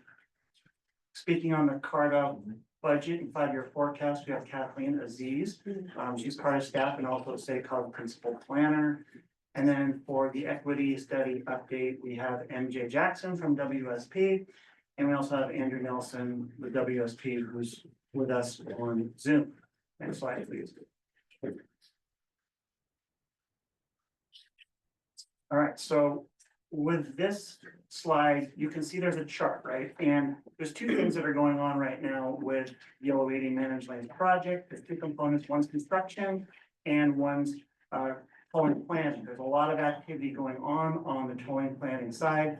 Our focus tonight is on those 3 in the blue boxes there. There's probably about a dozen, major tasks that are occurring on the tolling planning sector. We're just gonna focus on three tonight. They're all related to each other, and I'm gonna contextualize that a little bit as to why these three are the focus tonight. So with a traffic and revenue study, this is a foundational component of the tolling planning of the entire YoloTD managed lane project that provides revenue estimates to inform CARTA budgets. The CARTA budget and 5-year forecast inform decision makers of costs associated with owning and operating the YoloTD managed lane facilities, and also the revenue sources that are supporting CARTA until toll revenue begins to flow. And then finally, the equity study update will demonstrate in-depth analysis of how disadvantaged communities on the corridor can meaningfully participate in the tolling planning process, and how to reduce expected burdens on their communities and ensure they are able to take part in proportionate project benefits, and that can take many different forms. So we're distilling a lot of work and a lot of information in as few slides as possible, but also trying to balance that with the expressed interest that the board has in these topics. So with that, we will move to the next slide.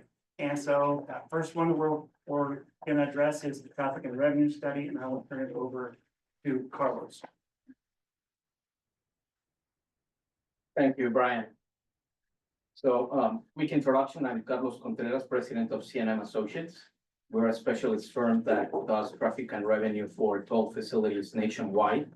However, I didn't have to travel far today. I'm a resident of Sacramento, so I'm honored to be able to work on this project. Very excited. Next slide, please. Next. So this slide on the left-hand side, you see the toll operation objectives for the managed lanes program in the Sacramento region that includes Yolo County. And on the right, you see how traffic and revenue, the type of services we do, which is forecasting the demand and how much traffic and how much money is going to be generated, informs those objectives. So it helps to define toll rates, discounts, eligibility, hours of operation, managed lane separation, pricing structure, etc. Next slide, please. It is very important today that you keep in mind that what I'm presenting are results that provide bookends. So this slide provides a continuum of possible toll rates that are within a certain range.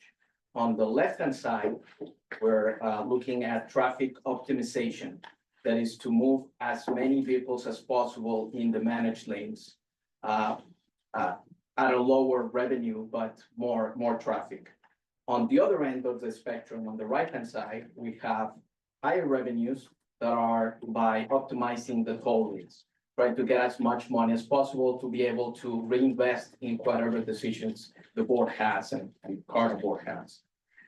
So at this point, what you're gonna see today is not final results, but just the bookends at each end of this spectrum. Next slide, please. This table presents the fixed assumptions on the left, which are things that do not change between those two bookends on the right and left. So that is the same, the vehicle classifications that we are analyzing, the speed limits that are used in the highway and in the managed lanes, the forecast period or hours of operation, how much we're expecting to have transponder penetration, that is the flex track transponders, the HOV violations that we have observed that this type of facilities experience in California, vehicle exceptions and discounts. The things that do vary by scenario are on the right-hand side, which are basically whether we're optimizing for traffic or revenue max, as I described in the previous slide. And the tolling range, that is the minimum toll rate that we're gonna use and the maximum. The minimum just to be able to recoup the transaction costs of each one of those trips. And the cap that we're gonna use so that in the case of the revenue maximization, we're not seeing exorbitant tolls. The other thing that varies is the HOV2 and HOV3 plus considerations. So on one side, we're allowing everybody that has a certain number of vehicle occupants to ride for free. On the other end of the spectrum, we charge everybody. The idea, regardless of occupancy, the idea is for you guys to get a sense of what is those bookends and how much revenue you have to play with. Next slide, please. The traffic and revenue results come with some caveats. The bookends that I've been emphasizing, but the other one is that these are gross revenues. That is, this is just the revenues that are being collected, and there's no deduction at all for any of the operation and maintenance expenses, toll collection, customer service. Many of the things that are gonna be decided later on, this is just the gross revenue that you're gonna have to play with to be able to cover those costs. Next slide, please. So this is the results themselves. The first is the low case, which is that traffic optimization bookend that I described previously. You will see that in total, throughout the 30-year forecast, we're expecting a little bit more than $800 million. On the opening year, that would be about 14 million. By 2040, that grows to about 24 million. And you see on the graph at the bottom how the total trips with the line in blue grow throughout the forecast period. And that is reflected on the left-hand side of this slide. On the right-hand side scale, you see the revenues, and that is depicted by the orange line. So typically with express lanes, revenues grow faster than trips because toll rates keep rising as more congestion is experienced in the highway. And you need to increase the toll rate to be able to keep the managed lanes flowing. And that's why they grow faster than the trips themselves. Next slide, please. These are the results of the high case, that other bookend on the right-hand side. For that same 30-year forecast period, you have $1.4 billion in terms of total revenues. Opening year is about 26 million. By 2040, that grows to about 40 million. You will notice in the graph at the bottom that the revenues grow much faster than transactions compared to the previous slide. And that is because the demand and the congestion allows us to keep rising toll rates at a faster clip if we want to optimize for revenues. And that's why it grows faster than trips themselves. Next slide, please. This is the revenue waterfall. I'm not gonna go into a lot of detail, but it's just to make the point that right now we're at the top of these graph at the gross revenue, and the buckets that have expenses either for that are necessary or optional expenses have not yet taken into consideration. Next slide, please. So now let me give you not only how much people are gonna be paying and the revenues are gonna generate, what are they getting in return? And there's two main benefits that users will experience by using the managed lanes. First is time savings. As you would expect with the managed lanes, if you compare against the no-build case, you're gonna be getting about, by 2027, about 9 to 11 minutes versus the no-build. And this is the low case, right? That we're discussing here in terms of benefits. The speeds improved to 27 miles per hour, from 27 miles per hour in the no-build to 46 in the general purpose lanes, and to 61 in the managed lanes. So the objective here is to take back home that everybody benefits, not just the managed lane users, but the general purpose lane users see a substantial reduction in travel times compared to the no-build case. So everybody's benefiting here. Obviously, those benefits increase are a little bit better by 2040 compared to the no-build case, because we're expecting a lot more congestion by then. So the benefits of the managed lanes are more evident. Next slide. The other big benefit that is not often discussed is or understood by the public is that there's also a reliability benefit. So this graph shows the gray area, and this is the corridor going from Richards Boulevard all the way to Enterprise Boulevard. So if throughout the corridor, you see a variation in speeds, and these are observed speeds from 2022. So this is the real data that was observed.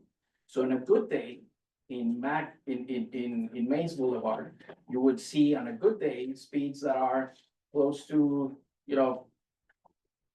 50 plus miles per hour. On a bad day, you're seeing speeds of 10 miles per hour. That's me today. No joke. And the problem there for user is that they don't really know, is today gonna be a bad day or is gonna be a good day? That part. Yeah. And then hence you need to budget, right? And if you're busy schedule, you cannot budget. But if you can, then if it's 6 early in the morning, you then need to leave, home earlier or budget for that potential delay. The big benefit with the managed lanes is that if regardless of your income level, regardless of where you are, you know that you have the option of using the managed lanes to have a reliable trip. So if you do happen to face congestion that day that is super important to you, you're able to use the managed lanes with a reliable speed. And here you see that are above 50 miles per hour as modeled in the year 2028. So that ends my presentation today, and I'm happy to answer any questions. And I think though, because we do have multiple presenters, I think we're gonna go ahead and whip through all those presentations and then have everyone available to answer questions at the end, if that's okay with the chair. Oh, no, I appreciate you like directing us. Thank you. That's good.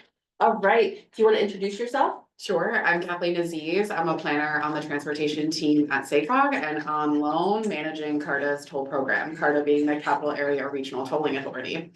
So yeah, as Brian provided in the introduction, we have this sort of overview slide of the structure of the 3 items that are coming before you. So Carlos was your first blue box on the right there, and I am your blue box on the left here for my presentation. I'm gonna keep it, we can go to the next slide.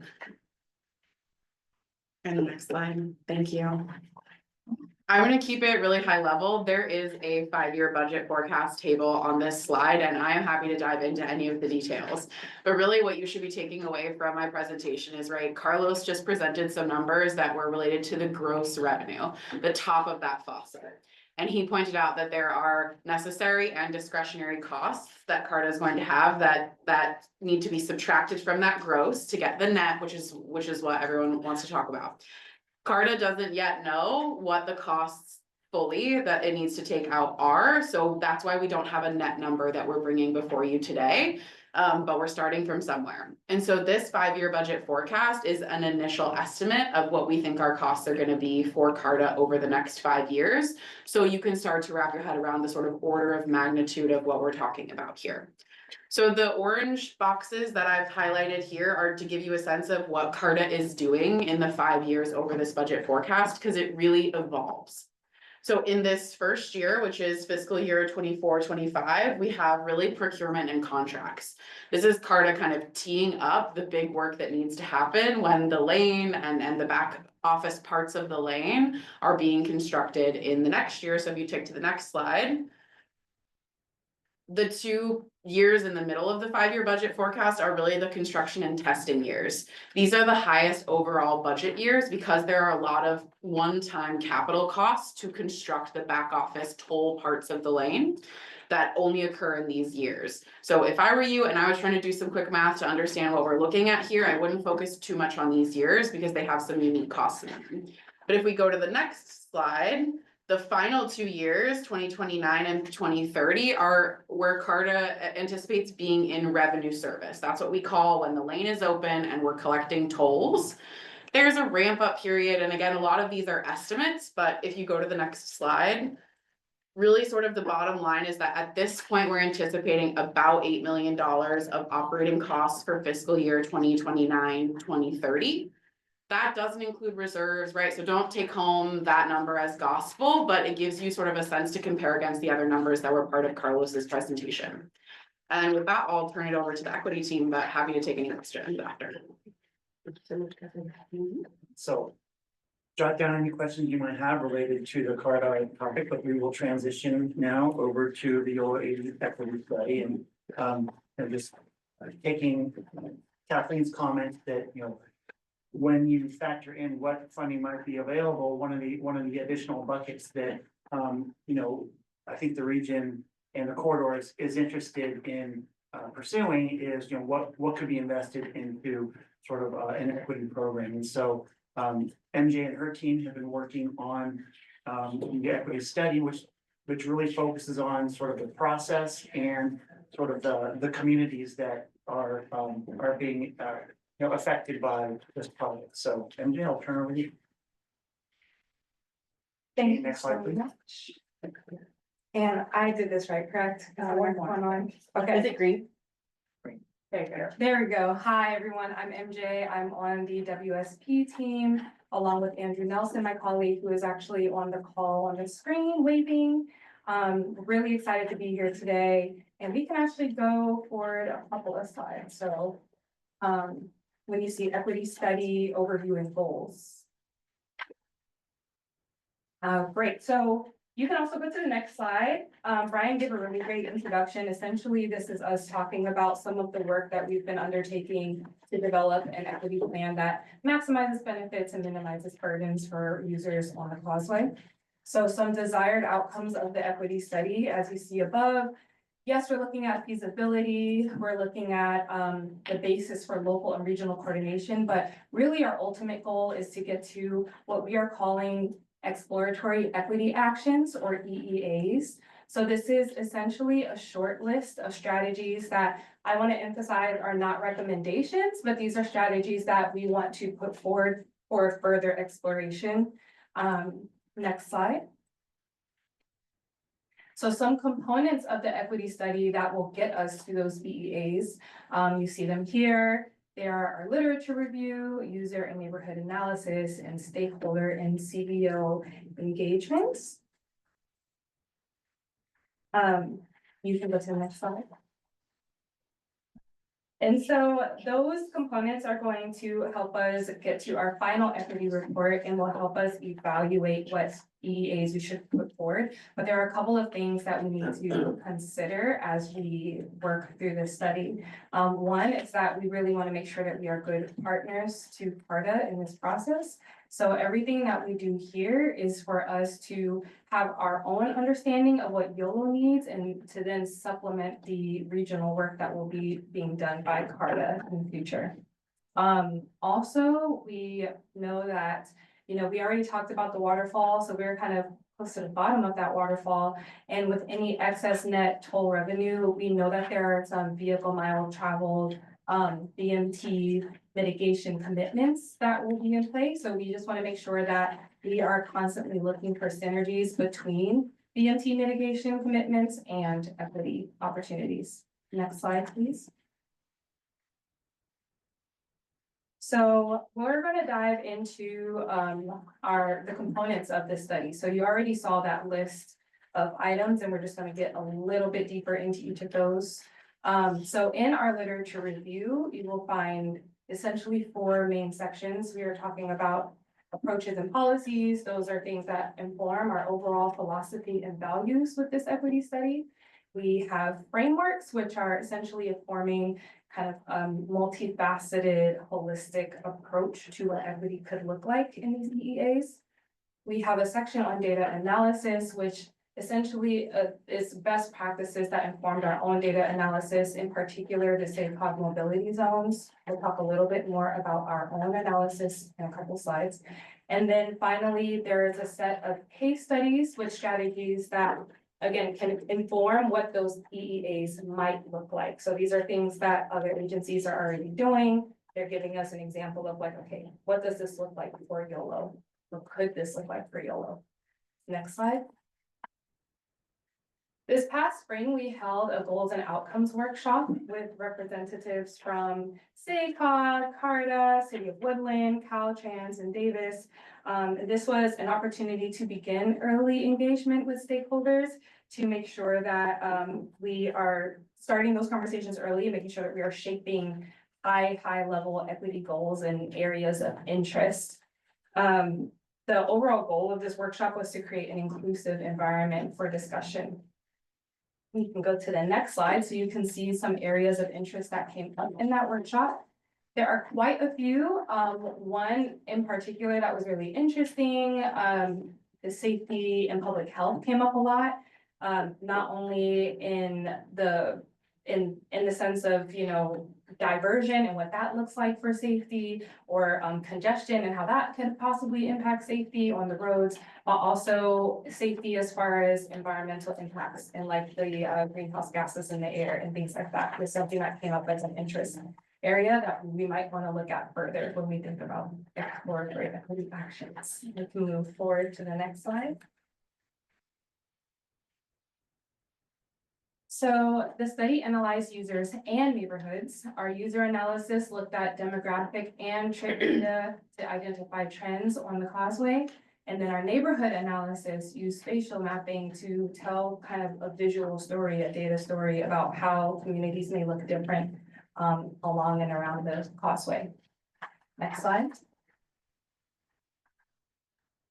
So, and I know this is pretty small, but our user analysis essentially, we looked at data from people from 3 user groups. So we have overall causeway users, we have users from Yolo County, and then we have users with low incomes. And for the purposes of this analysis, users with low incomes are those with an income under 60% of the area median income for Yolo County.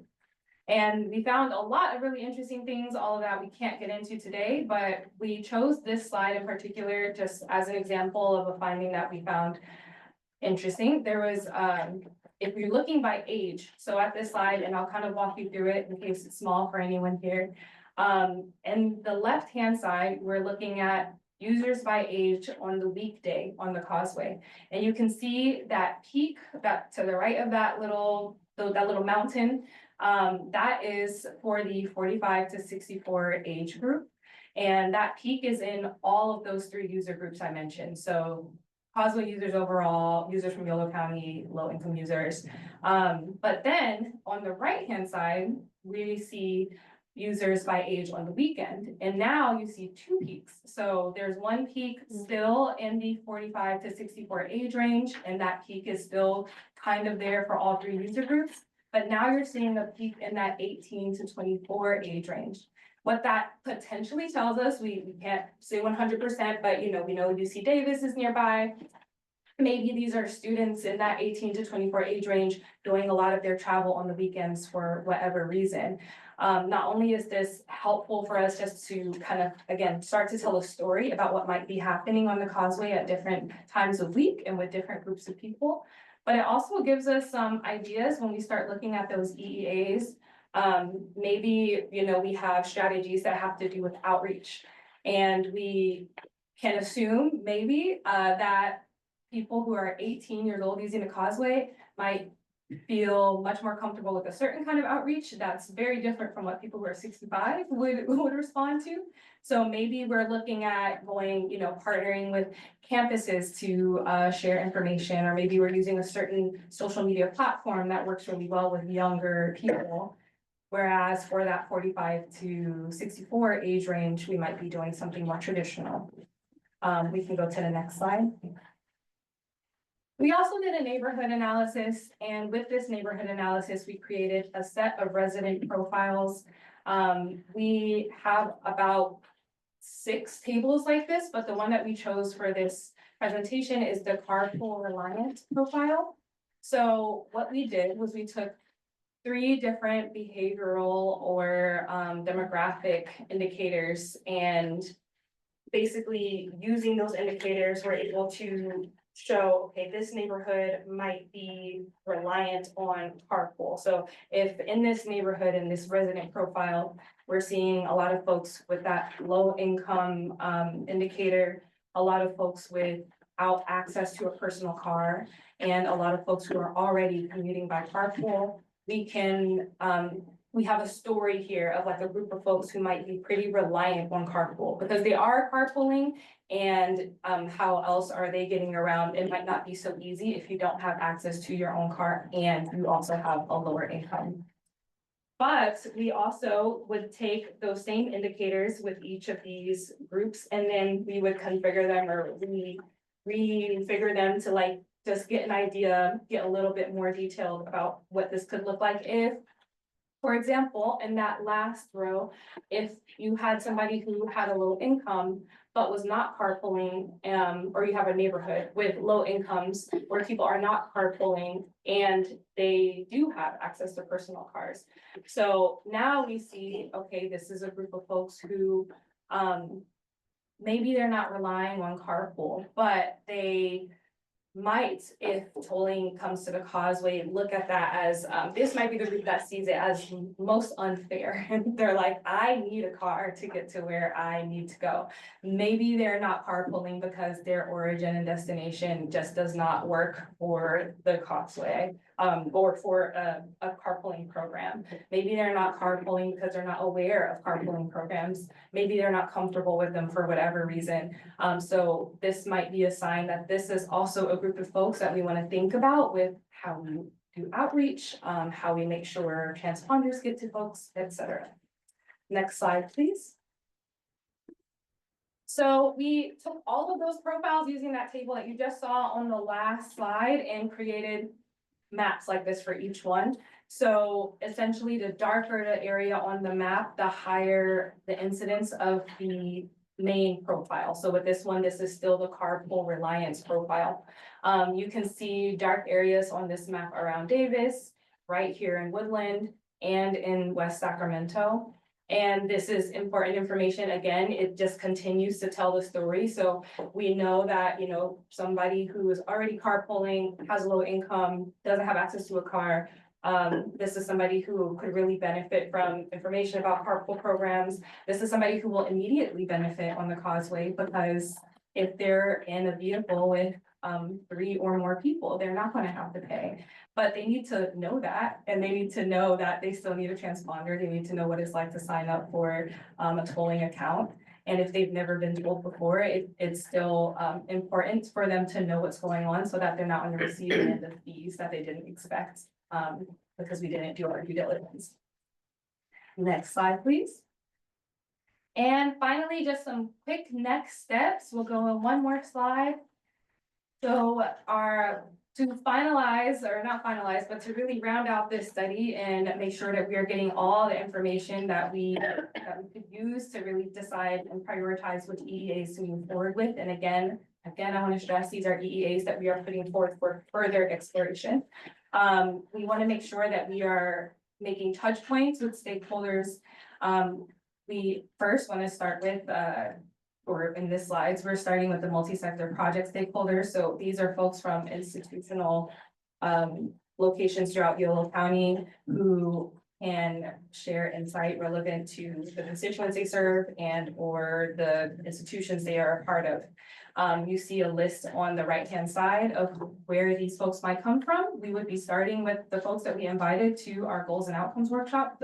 That's essentially who we want to just continue that conversation with. And then on the next slide, we also want to make sure that we are speaking to community-based organizations, and we really want to prioritize those community-based organizations that provide on-the-ground services for the communities that they serve. These CBOs, community-based organizations, have really valuable insight that's really specific to their own communities and their communities' engagement needs. And so we want to hold a set of focus groups with them so that we can make sure that we are understanding what those needs are and that those are all part of the study. So we have a really holistic idea of what we can move forward with based on actual feedback from the community. Next slide. That says it's off. And finally, this is the last slide. It's really just a super high level timeline of when we are hoping to make those touch points or so in that second row, you see these squares, wow, triangles. The triangle with the M inside, a green triangle with the M on the left-hand side in each box is for the multi-project stakeholders. A triangle on the right-hand side, orange with the C inside, is for the CDOs. We are planning one touch point with both groups in summer. We are planning one touch point with both groups in winter. And then we are planning a final touch point with the in fall, and then a final touch point with multi-project stakeholders in winter when we are finalizing the report. And with that, I'm done. Thank you. Good job. Okay, are we ready to go to questions? Yeah. Okay. And perhaps I could invite maybe Carlos and Kathleen could maybe hold the chair here, they could both be here, so. Yeah, that would be great. Do you guys want that work? Lean in. Thank you, Kathleen. Mm-hmm. So, transparency, I am the vice chair of the Capital Area Region Polling Authority of CARTA. So I will actually probably defer to my colleagues only because I get to interact all the time. So with that being said, I'm gonna look to my left and my right to start us off. Okay, got it. My colleagues would like public comment first. So I'm wondering. Yeah, that part. Yes, yes, you're gonna get your steps in today. So Mr. Hirsch, I see you getting up. For the city of Davis. And then Mr. Hirsch, just when you get, here, can you? Helen Hirsch, Davis Lorax. Thank you so much. I appreciate you. I see you have disjointed reports, but I gather the range for the first year revenue will be 14 to 25 million dollars. Expenses look like to be about 8 million, which means you'll get about the low end to $17 million a year to basically use for equity. But the VMT mitigation is the first priority on the EIR. And you were projecting $40 million a year for the mitigation. And that number, when I looked at the table, was grossly underfunded in terms of the VMT you hope to reduce. So I see no money here. I see a negative deficit to do the VMT plan, much less do an equity plan. And maybe some synergy, maybe some overlap. But you don't have enough money to do the mitigation, the VMT mitigation plan. Now, you love to talk about giving away money to the poor and all that other stuff, and that's grand. I think we should make more transit available, but basically you haven't, the basic thing is the mitigation, the VMT mitigation, if we're serious about climate change. So I've had that first observation. There's just not, you can talk about mitigation, it's nice to talk about, but you don't have enough money for the mitigation, for the VMT mitigation. That should be job one. It's people who will benefit aren't the 150 million people, 50,000 people right across the causeway every day, but the 8 billion people who live on the earth who are clear about climate change. And again, I just understand. And the second thing, we're taxing the poor that are going across the causeway, we're trying to mitigate the poor workers, right? But 92%, 94% of the people across the causeway do not live in Yolo County. But you're talking about spending the money to people in Yolo County. So all you're doing is taxing people, poor people who live in Solano, in the Bay Area and whatever, and then giving it to the poor people in needy in Yolo County. That's a transfer payment. That's not equity. Equity is mitigating the person you're harming with the toll. And you're not doing that there. And you have the 60% toll. What about the people who are just struggling at the working class? The Lexus drivers dollars are cheap compared to the people, the other drivers. So I don't see how you're really addressing equity if you're only studying giving the money to people in Yolo County when the people paying, you're being impacted, you're 94% not in Yolo County. If you focus on equity. So this is the challenging project, the problem with the I-80, and I've talked about this before. I forecast that this was going to happen, and here we are. And this is kind of embarrassing, I think. Thank you. Thank you, Mr. Hirsch. Right, I'm going to look for additional public comments, looking people in the eye. All right. Okay, he wants to know parts of this. Okay, I'm going to now turn and see, Madam Clerk, do we have any public comment online? No public comments online. Okay, great. I'm gonna actually have you guys come up then. Thank you so much.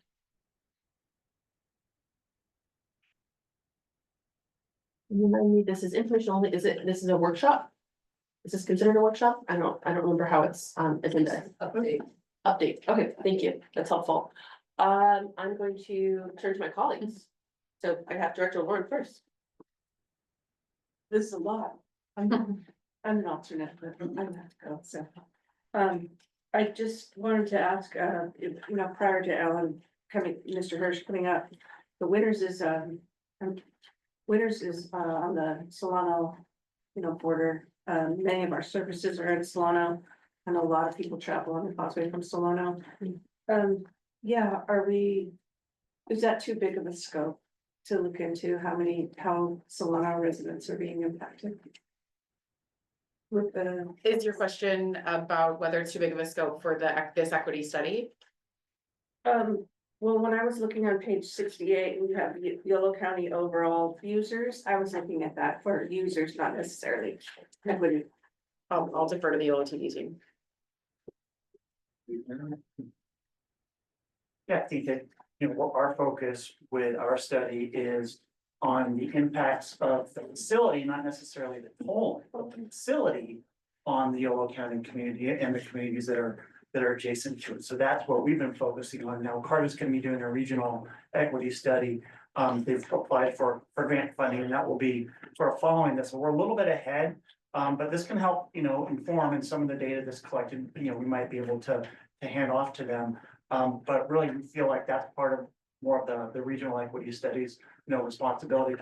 Ultimately, the Carter board's gonna need to be making decisions about both corridor specific and regional equity, and that it makes sense to deal with that process.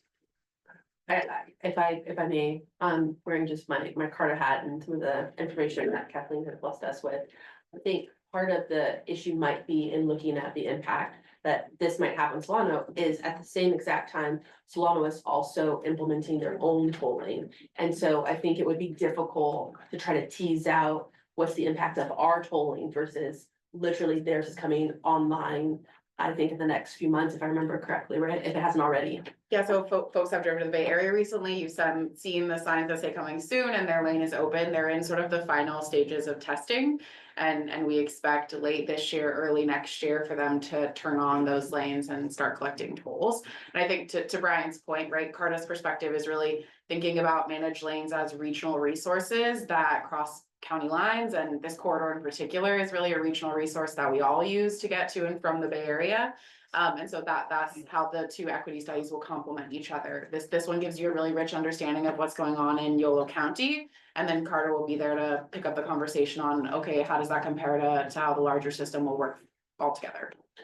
What I will say just with this question, is that some of the conversations that we've had, at least at Carta, I know I've raised it, I feel like, Chair Villegas has raised it as well, is wanting ideally, right, if possible, folks who are commuting potentially from the Bay Area into the Bay Area, that it's as seamless as possible going from one toll to the other. Again, if possible, that is our goal. We'll see what happens, but we have taken into account, and in fact, I think maybe either our last meeting or a previous meeting, we might have actually asked staff, hey, is it possible to talk to them or to look into sort of what's happening for that one? I really appreciate the breadth of the answer, and I just also wanted to add that the idea of exploratory equity actions is it is an amazing way to look at it, because it's not the past of checking a box. And I really appreciate that as a person who's concerned with equity in the lives of the people that I serve and myself. This is like a touchstone in time. It's not the end. So I just want to say I really appreciate the presentation. Thank you, Director Lauren. Director Vega, do you have any? Sure. No. Okay. No, looking, no, okay. I think the only thing I would just note, in wearing my Carta hat, is this is very, very preliminary, as we heard, in public comment, right? We could have, additional revenue, less revenue, particularly on the front end. And the things that I would want to note is those initial years, we will be paying back loans, right? And so as we're starting, we are already starting in the hole, and it's going to be an expensive process to. Yep, it's gonna be an expensive process to try to get this built, as well as the operating budget. And so we know that, and so that's just something that I do wanna make sure that I'm noting as we are looking at the waterfall. That waterfall is not exactly a waterfall those first few years. Kathleen, do you wanna comment on that at all? Yeah, absolutely. So the CARTA is a startup, right? This is a new government agency that we've created that the YoloTD board appoints. Both Chair Early and absent Director Chapman are both on the CARTA board representing YoloTD. And so as a startup agency, it requires startup funds. Ultimately, it will be able to pay for itself and more, but there's a growth period to get there, and there's a construction period to even get the lane built. And so we've been working through various funding strategies, both on the capital side with the project and also the agency functions that, to Chair Early's point, are gonna be loans and require payback. Some of those, we have some rough assumptions in the 5-year budget forecast, so we're starting to kind of wrap our heads around what we think repayment might look like, but these numbers are gonna constantly get updated until all of these pieces of the puzzle start to lock into place better. So I think just for me, I would just want to highlight, again, wearing both my YTD hat as well as CARTA, that these numbers that we're seeing in front of us are very, very squishy. In fact, this report hasn't even been presented to CARTA, who would be the deciding board of what the total cost would even be. And so I just think that's important to know.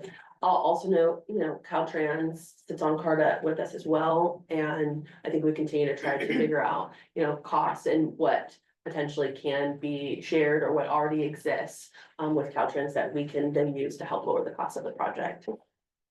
That's fair. Okay. I just have one more question, if none of my other colleagues, and I promise, because I am looking at the clock. I do think it's important, and this is gonna be just to Director Bernstein, and I feel like I know the answer, but I think it'd be important. We are not building in any potential revenue into YTD's budget from CARTA, right? There are some of the VMT mitigations that are part of the EIR, such as increasing headways on the Route 42AB, increased service on the Causeway Connection, which is jointly with SAC-RT, and the expansion of the Yolo commute program. Those are all factored into the budget.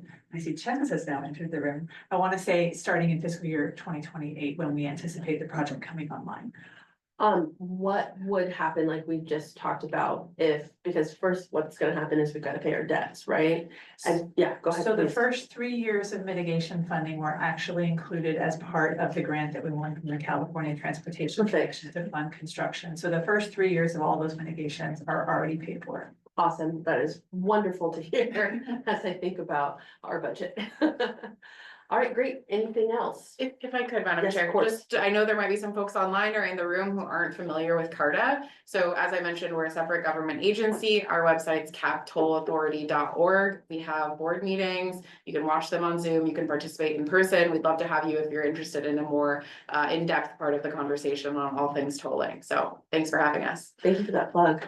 Right, and although we didn't have any questions for you, it's because your presentation was so good.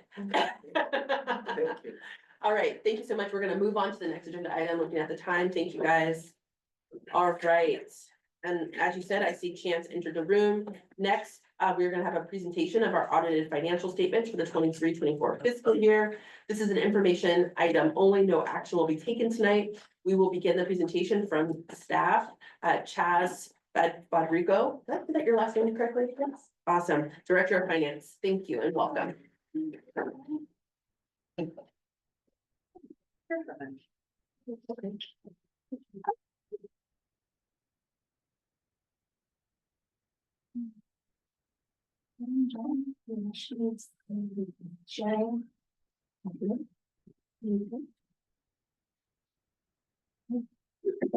Hi, Brian. If you can hear my voice, this is Autumn.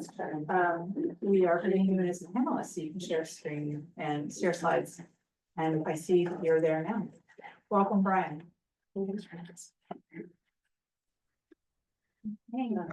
Are you ready? How are you doing? Hello. Just updated me to presenter, so thank you. Awesome, and yes, we are ready. When you're ready, we're ready. Okay. Okay.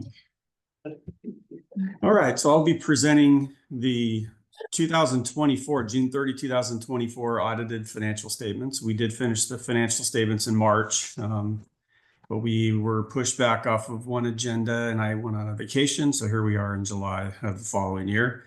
I'm not going to spend too much time since you had a really heavy agenda. I will go through things quickly, and if you have any questions, I'd be happy to stop at any time or circle back and answer those questions. Are you able to see, let's see, share my screen here. Should be able to see the audited financial statements now. So I'm going to present the, get this out of the way so I can move the screen here. Okay. So I'm presenting the audited financial statements, and there's two letters. One is a management letter, and the second is a governance letter. The management letter is a letter of a few recommendations that we had during the audit. The governance letter is required disclosures to a governing body. I'll cover those in my presentation. I'm going to start with the audited financial statements. The audited financial statements also have what's called a single audit, which is a compliance audit of federal funds included. The opinion in the financial statements is on page 1, and it is what's called an unmodified or clean opinion. We do have what's called an emphasis of a matter. There's been a change in how an accounting standard was applied, and that was really the way SACOG accounts for state of good repair funds, one of the revenue sources that comes from gas tax. In the past, SACOG required funds to be spent and then claimed, but in 2024, they changed the approach of that. As long as there's an approved project that the SACOG and Caltrans has approved, they allowed the recipients to claim the funds, even though they haven't spent it. And that changed the accounting, where we accrued all of the approved revenues in the past instead of waiting until those were spent. So that's what the emphasis of the matter was about. There is what's called a management's discussion and analysis. That's an executive summary. If you'd like to start and spend a short amount of time on the financial statements, that's a good place to start. I'm going to point out a few of what I think are the more important numbers in the financial statements. Here on the balance sheet, one of the things that you'll see is there's restricted cash and cash equivalents. Those are unspent restricted funding sources. There's LC TOP, one of the grants from the state is in that, and there's some local transportation funds that were claimed from city partners in the past that haven't been spent, that were for capital purposes. So all of these are for capital purposes. You'll see down in the assets, there is a post-retirement healthcare benefit asset. So the post-retirement healthcare benefit, or what we call OPEB, usually there's a liability that most governments have, but the district's plan is a little bit overfunded, so there is an asset. Down under the liability section, there's a net pension liability. It increased a little bit from 1.5 to 1.638 million. Down under the equity section, you'll see restricted net position for capital expenses, and you'll see unrestricted net position. So the unrestricted net position is the amount that can be spent in the future on operations, and that at the end of the year was about 8 months of operating expenses less depreciation. That was up a little bit from the prior year. But this number does include, if you see here on the top of the financial statements, there was $7.3 million of due from other governments. These are the receivables that hadn't been collected yet. So that's one of the reasons it's important to have reserves, because those grants are slow to be collected sometimes. So this unrestricted net position of 8 months of operating expenses, there was a senior planner at SACOG that used to always say 3 to 6 months would be the minimum that he would recommend transit operators maintaining. So that's not out of the realm of reasonableness to have that amount in unrestricted net position. On the income statement side, the operating revenues, the fares increased about 156,000. The expenses increased about 2.9 million, and you can see that's mainly in two areas, the purchase transportation and the salaries. I believe the purchase transportation, this was the year that the microtransit was expanded to Woodland. Also, I think Winters, and there was expanded services to West Sacramento and downtown Sacramento, I believe. The salaries and benefits were from adding the new positions and just regular inflation increases. There was 2 senior accountant positions instead of 1, and there was 2 senior transportation planners added. So down under the non-operating revenues and expenses, you'll see the main grants that were received. Federal grants increased from 3.8 to 6.5 million. That's what funded a lot of those new expenses. And then the local transportation fund and state transit assistance allocation that comes from SACOG increased from 8.5 to 9.4 million. Before capital contributions, there was a small loss, and that's largely from 2.6 million of depreciation, which is a non-cash expense.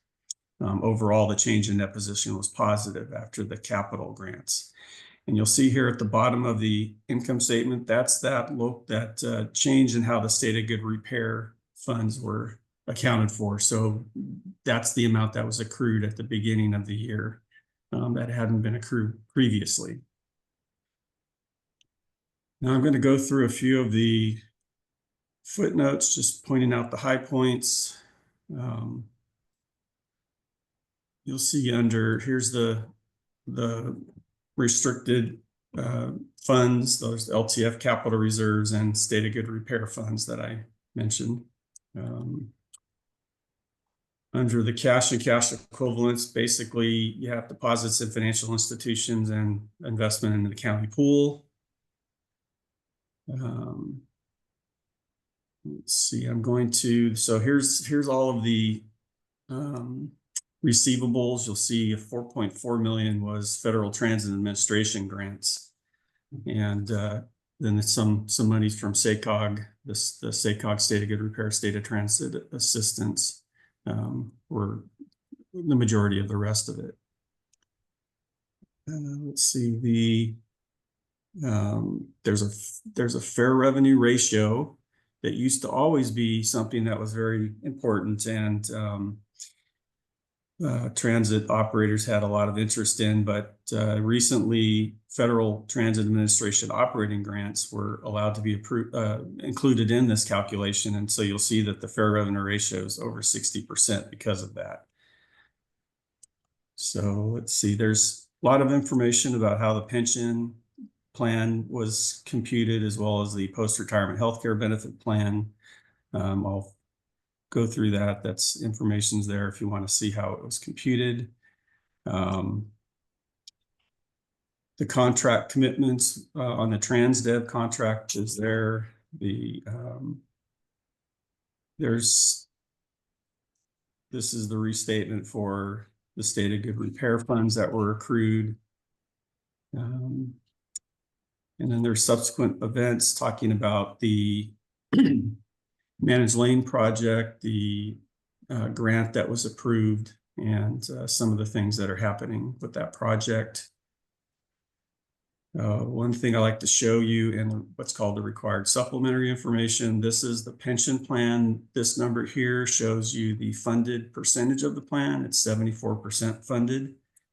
On the retiree healthcare, there was an asset, so you'll see here it's 109% funded, so it's over 100% funded. Now, behind these compliance reports, there is a supplementary information that shows 2 different services separately shown, the fixed route ADA paratransit services. And then the total is what we show in the front of the financial statements that I was talking about previously. And the single audit reports that I mentioned does have what's called a finding in here. There's a schedule of findings. There are 4 findings. A lot of them related to what I call a spreadsheet issue. There's a spreadsheet that allocates all of the costs between different grants, and we didn't get some of those numbers exactly correct, and that affected quite a few areas. Three of the findings. One of the findings is we had 22 audit adjustments, so that's an indication that we need to have a little bit more review procedures to catch some of those errors before the audit begins. We overclaimed LTF funds in the amount of 2.4 million, and that's because local transportation funds are supposed to be the last dollar claimed. You're supposed to claim all of your grants first and then the LTF funds after. And the amount of grants available apparently wasn't estimated. It wasn't known that so many grants were going to be available before the LTF amount was claimed, and so we overclaimed that. And then there's also in the single audit, there's some overclaimed funds. There's some ineligible costs that were claimed under one grant. Once again, this was a spreadsheet issue. The spreadsheet was, the costs were not allocated in the spreadsheet exactly right. This is something we've talked about with Chaz, your finance manager. They're getting very familiar with the way the spreadsheet works, and I'm confident that they'll be focusing in on the areas that my manager focused on when she did the single audit. So I'm confident that this will not occur in the future, but it resulted in some ineligible costs being included in some claims, as well as on the schedule of expenditures of federal awards, which is what we actually audit when we're doing the single audit. So those are three of the four costs were basically related to that spreadsheet issue. And then there was also a procurement finding, which is that the documentation wasn't retained for the Woodland Transit Project site selection contractor procurement.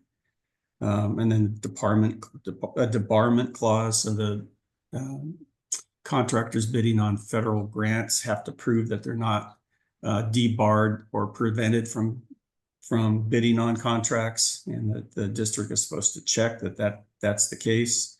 And that wasn't retained, so that's just documentation not retained. So if you look at these findings in the schedule of findings, three of them were related to the spreadsheet issue, and one of them is a procurement documentation issue. So that's what we have in the single audit findings.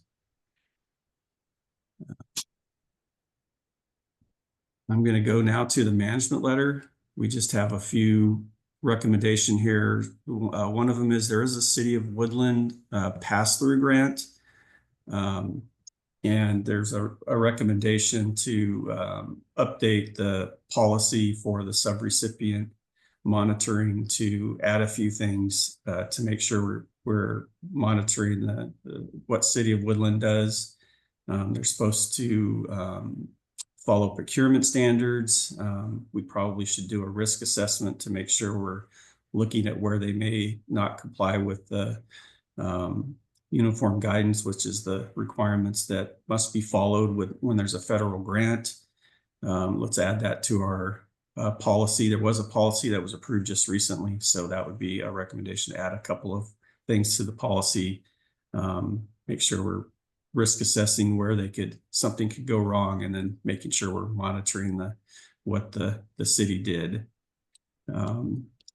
There's a comment just to alert everybody to the fact that there's a new accounting standard, GASB statement number 101, which is on compensated absences. It'll change the way that accrued sick leave is included in the compensated absences liability.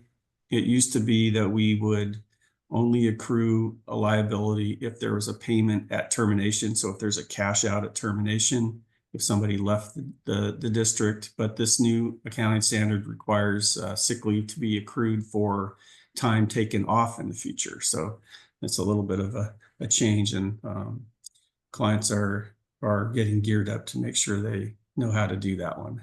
It's been quite significant in some of our clients. And then there's just a requirement, or just a recommendation to add an account for state of good repair revenue, because it it was included in an account for another revenue source. So those are not considered to be really significant recommendations. They fall in just other recommendations. They're not considered findings, like in a single audit. And with that, I through with my presentation. I'd be happy to answer any questions or go back over anything in more detail. Thank you so much. I'm actually gonna go back to Chaz to make sure you have no comments or follow-ups to what we just heard. No, thank you, Brian, for that. He covered most of what I would have covered. But, you know, I just do want to, speak to some of the issues that were brought up during the audit. This was for the year that closed 13 months ago. And so as you guys know, we've talked a lot about the grant reconciliation work we've been doing, and a lot of the, we've seen a number of the policies come to you for amendments and other recommendations. So we have done a lot of work in, you know, resolving these matters, but, you know, our audit went pretty late into the fiscal year. So we ended, I think we completed the audit around the end of March of 2025. You know, the fiscal year ends a couple months later, you know, so, you know, it's a work in progress. You know, we have made quite a lot of progress. We've learned a lot, and, you know, continue to identify the issues that we can fix immediately. And as Brian mentioned, you know, there were some worksheet issues. We're inheriting worksheets from the previous staff, and also training of our current staff on many of these complicated grant matters, coupled with a lot of the work that would normally happen on an annual basis with programming federal grants and things like that. Once we had COVID hit, we had the influx of COVID funds, or those FTA grants. As you know, we talked a lot about this during the workshop, and also during the budget, where part of our reconciliation of the grants was just to figure out what we had left, figure out what needed to be claimed, what needed to be programmed, and how much was available, what was lapsing. And so it's been, you know, quite a lot of work. I expected there to continue to be some, you know, sort of repeat findings in this audit, because we just didn't have enough time to address all of them. But I do feel a lot more confident in going into this next audit. Like I said, we made a lot of improvements. We have a really strong sense of what our grant funding is looking like. That's why we were able to do better updates even in the outlook, and then better planning with our capital as well. The worksheets, Richardson has been really great at helping us to develop better tools for us to track some of the complicated grants that we were dealing with. We also put a lot of effort into the way that we were programming the grants. I mentioned this during our budget meeting, where and not a negative thing, but the way that some of the grants were programmed made it very complicated for someone new who was putting together grants and understanding what was eligible costs, and, you know, what the lapsing funds meant and things like that. So we did a pretty heavy overhaul of programming unprogrammed FTA funds, and we made the language very clear to anyone who would pick it up and read it, and to anyone who would be assembling a claim. So it's a lot less complicated, you know, coupled with the worksheets that the auditors have recommended to us, and even helped us a lot to get them organized and serve as a better tracking tool for it. So as I said, I do feel a lot more confident going into, you know, this next audit, just by the things that we have done during the year. I don't expect for us to have zero findings going into this next audit, but I do, you know, expect that we'll have a lot less heavy, you know, topics to talk about, hopefully, so. Okay. And maybe one recommendation that I would have is maybe you can put your heads together with Jean, my manager, who does the single audit earlier, you know, reconcile those grants as soon as you can, and then we'll have you touch bases with Jean to see if she has some recommendations, if she can spot anything, and before the audit begins. That way we'll shake out any issues before the audit occurs. Yeah, thank you, Ryan. I have two questions. So first, I appreciate the fact that the audit is being completed 13 months after. When did we actually start it though? So how many days from when it actually started did we complete? The audit until, was it mid-October of 2024? Okay, and then we completed it at the end of March. Yeah, that's when I Thank you. finalized the financial statements Okay, it's nice to have a goal. What would be your ideal completion? before December 31st. Okay, Is what I'm used to. okay, I mean, as I said, we have a lot of work to do. We have, staff who are newer to some of these functions. But yeah, we're getting there. yeah, no, I do not, I've seen audits take a lot longer, so you should be proud of yourself. That is not a bad rate. Just my last question, and we heard, I'm sorry, I think it's Brian, my eyes are that good. Yes. Mention it, but how often is your staff checking in with your auditors like throughout the year? It sounds like he has a suggestion on Gene. I know my own team, anytime there's something a little hairy, they'll just call the auditors and be like, how do you want us to handle this? Yeah. So that by the time we get to the audit, everything's smooth sailing. Yeah, I mean, we are doing that a lot more. A lot of the focus has been on the single audit with the federal grants, and that's where we spent a whole bunch of our time in this past year. So we have built pretty good relationships with our auditors as well as our coordinator at FTA and also with our folks at CCOG. So, often as we can, like Brian recommended us getting in touch with his audit manager earlier, which is what we plan to do. We have a couple things already in play to check for those things, but as I mentioned earlier, we're training up staff and we're a department of 3, and our current staff, though they've been here for a while, we're not directly involved with the audits before. They were asked for information and they would pass it over to the manager, but the past 2 years have been their most involved audit. So it's really nice to see them, have the opportunity to learn this. And so, yeah, as much as they need to, or that can be useful to them, I think they feel pretty comfortable. Perfect, so you're encouraging them to contact them. Absolutely. And then am I to understand that then the next audit is our appointment October? We just brought the contract to you last month. Okay. So, I'm guessing. I just signed a bunch of Based things. on their We'll availability. be circling back soon about a date.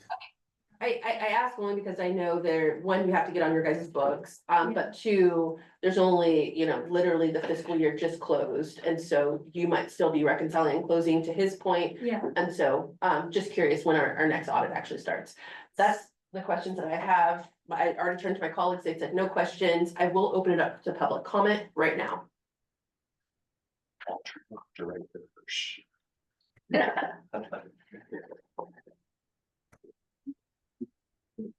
Actually, I don't fully understand everything here.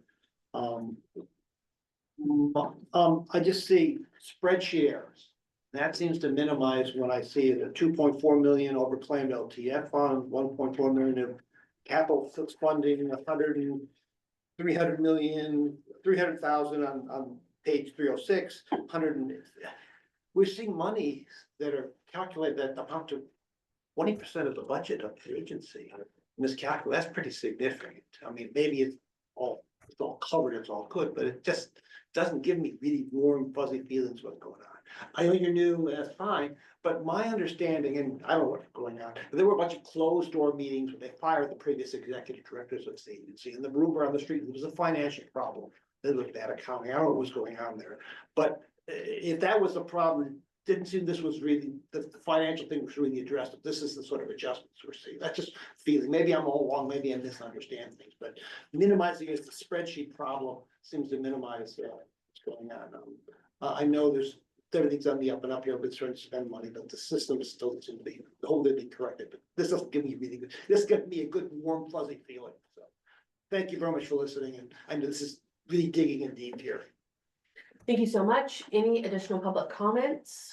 Seeing none, Madam Clerk, I'm gonna go for public comments online. No public comments online. All right, perfect.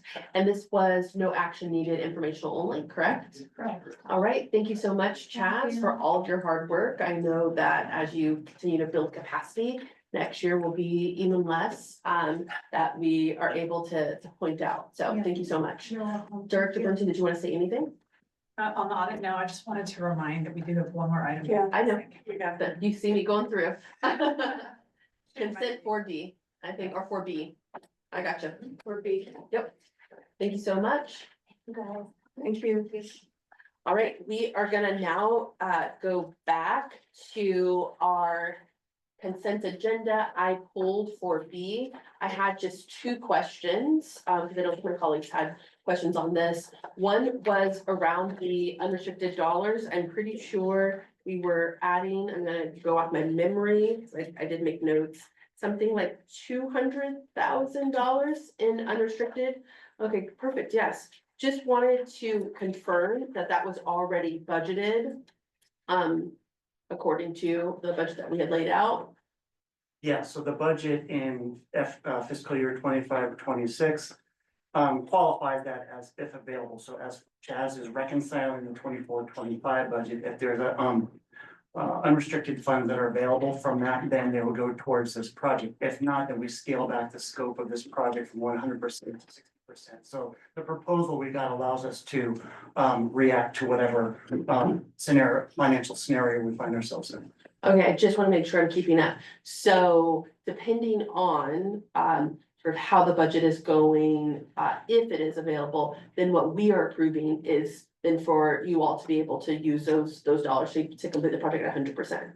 Did I get it right? Yeah. Okay, perfect. That's helpful. And then just the last thing, I know that the award was secured, I think in 2021. That's what's in my notes. Okay, great. Any concerns around cost increases? Because it was secured in 2020, so what potentially was proposed back then, right, when you secured it, it may be more expensive now, or is that not the case? Well, no, that's why we needed the additional funds. Okay. Hopefully it was because in 2021, they didn't foresee the cost escalation here in 2025 we're experiencing, and Almost always. we're realizing that we can't, our obligation to the grant was to provide construction ready documents, and we can't do that with the remaining funds that we have for the raise grant. Okay, and then just as it relates to West Sacramento, I know it's not named here, but are there any future plans that would then cover sort of West Sacramento's needs, especially emphasis on bikeability and walkability and connecting that? Yeah, I believe at the last, it was in the May meeting, and you might not have been able to attend that meeting where we sort of walked the board through the logic behind the segments that were selected. And that there are two other segments that were grandfathering into the plan that are actually in the design process right now. One is the Clarksburg branch line trail extension, and then the 505 overcrossing between El Rio Villa and Winter. So we kind of see them as a package of 4 segments across, a wide geography in Yolo County that are all going to be moving together in the design phase, which is really exciting because there are potential partnership opportunities for maybe a really large construction ask where we could get a lot of money to move those and build on the momentum of the project, and people can see the value of it. Thank you. That was a very thorough answer. I really do appreciate you. I'm taking the time, appreciate my colleagues entertaining that question. I will take a motion. I'd like to move item. Oh, thank you. Any public comment? Yeah, we already took public comment for all consent first. Yes, sorry. I'd like to move staff recommendation for item 4B. Perfect. Second. Okay, Madam Clerk, do you need to call roll? Okay, yes. City of West Sacramento, Aye. City of Winters, Aye. City of Woodland, Aye. and absent is County of Yolo and City of Davis. Thank you. Motion passes. Perfect. Okay, now I am moving to item 9. First, I will start. Do any of my fellow board members have verbal reports? Looking left, looking right. I know the answer is no. Now I'm going to go to my executive director for any comments. I'll keep it very brief, and I'll note that I encourage Julie to go home because we had already heard from TransDev tonight, so we don't have the TransDev report. I do just want to note for the Esparto tragedy that happened, I want to appreciate Daisy Romero, as well as our TransDev team that did send vehicles out there to assist with evacuations. And so really appreciate them being on top of it and being proactive about making sure we were available to participate in emergency response. I also wanted to acknowledge that today we submitted an application for $7 million to a competitive federal grant program to replace aging buses in our fleet with new compressed natural gases buses, and we got letters of support from all of our member jurisdictions as well as our California Assembly and Senate delegation.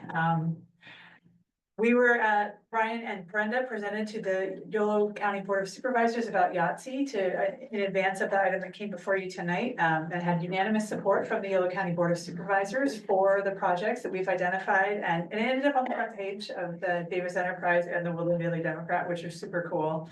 And that's all I'll say for the sake of brevity, because it's been a long meeting. Thank you, Madam Chair. Thank you so much, Director Bernstein. And then long range calendar. Yes, we do have one slide on the long range calendar.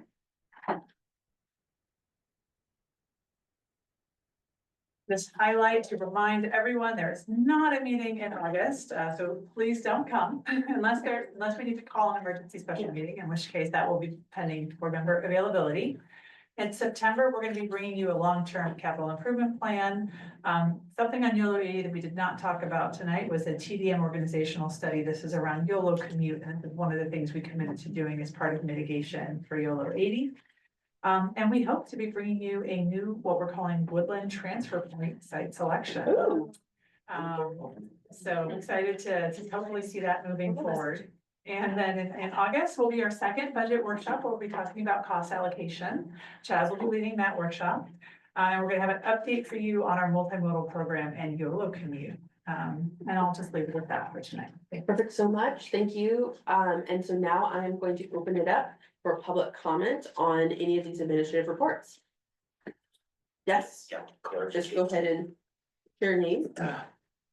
Yes, Michael Barnbaum, City of Sacramento, County of Sacramento, Sacramento State.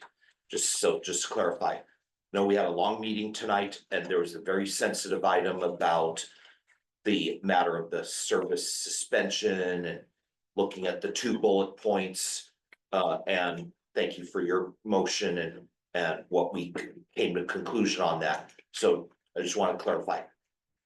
On August 11th, is there a need to be here, or is that, no, it's just gonna be a budget workshop of some kind like we had with the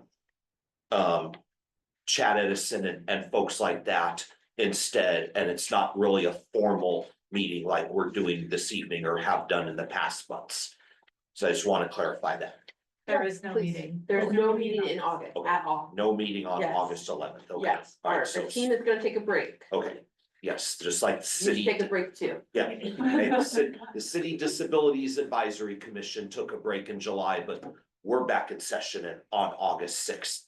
All right. So, yes, so one took recess, one didn't, and now one will take recess and the other will go back in session.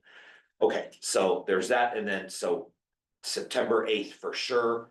But yes, we'll be on the lookout, like I said, probably for a budget workshop in August if that's necessary, but on a different date. Thank you so much. Okay, Michael. thank you. Okay, any additional public comment? All right, I see Mr. Hirsch coming. Please just let us know. Just, I forgot this in the long range plan and also in terms of the kind of thing that, Dixon, there's no bus service. There's all this trivial bus service in Dixon and UC. There's trivial bus service down the corridor south that people go to UC and the whole thing. So I'm hoping as part of the part of study in these SRTP that basically we think regionally, not just kind of this small little parochial Yolo County. And I think the entire I-80 corridor, because we're getting the money from the I-80 corridor, we should spend that money in the I-80 corridor, especially it serves UC, which is our biggest employer in Yolo County. And I didn't hear any discussion about that. And I hope maybe that could be considered as part of this thing. And also I noticed in all this toll study, no one talked about Tahoe traffic.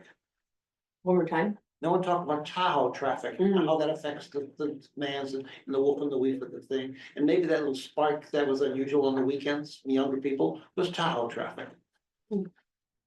Thank you so much, Mr. Hirsch. Any additional public comment? Hi, my name is Jonathan McClellan. I'm a recently hired utility worker for Transdev. I would like to bring up, like I said, this is all new to me. All this.